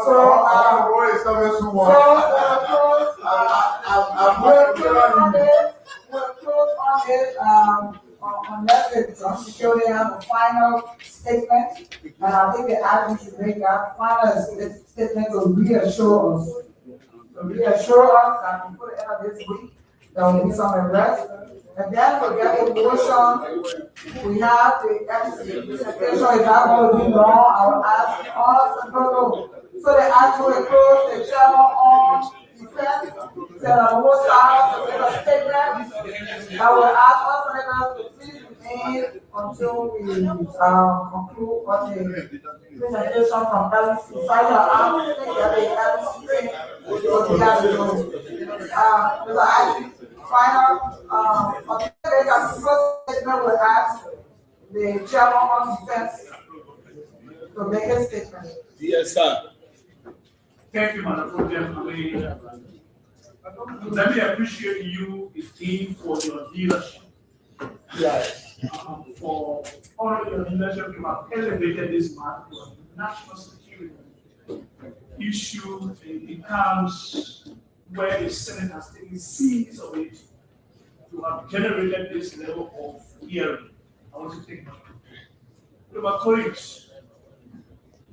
I mean, wonderful people. I've heard all of the questions asked. I want to appreciate you for the time spent here.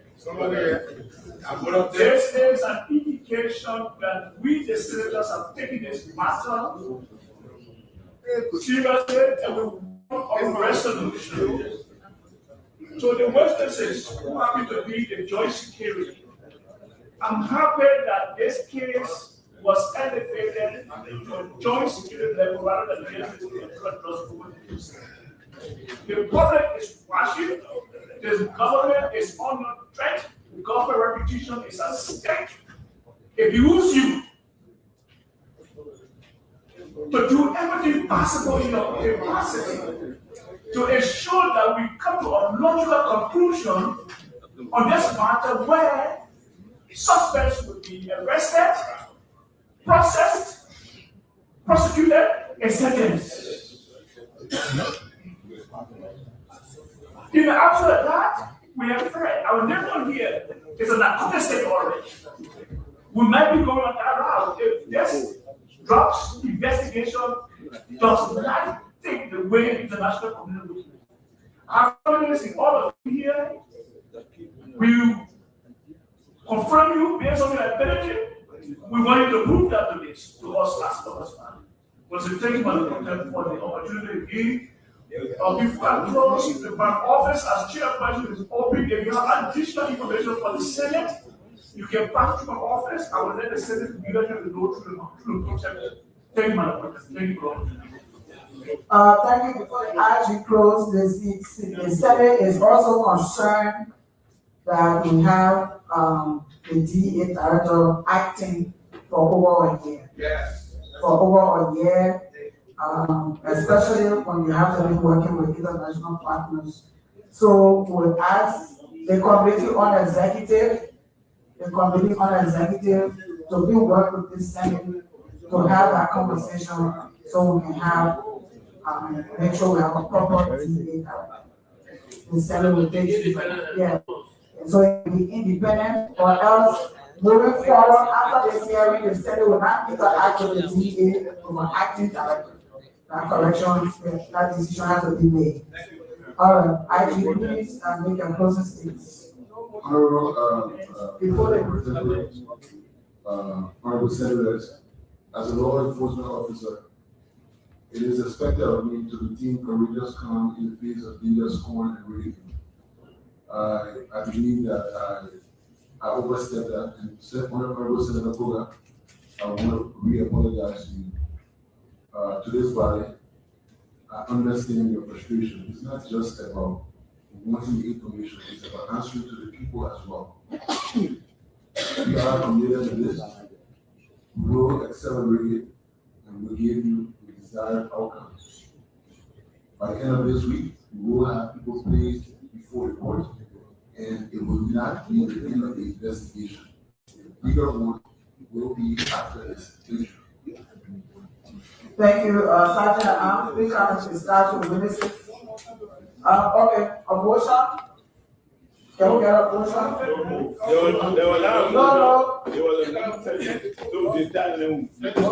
So with the shot, so already have an understanding that we have few days to get the event done. You know, with the shot, please, do we have to have the delegation?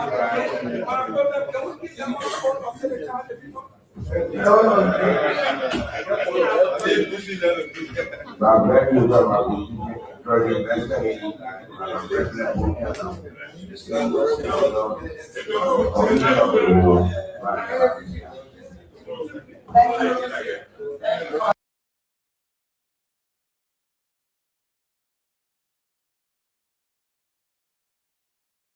At Focus on Liberia, we discuss everything Liberia, from education to politics, arts and culture, entertainment, agriculture, history, religion, family, and technology. Focus on Liberia uncovers and showcases the best of Liberia and shows the world the truth about Liberia. We educate, elevate, and promote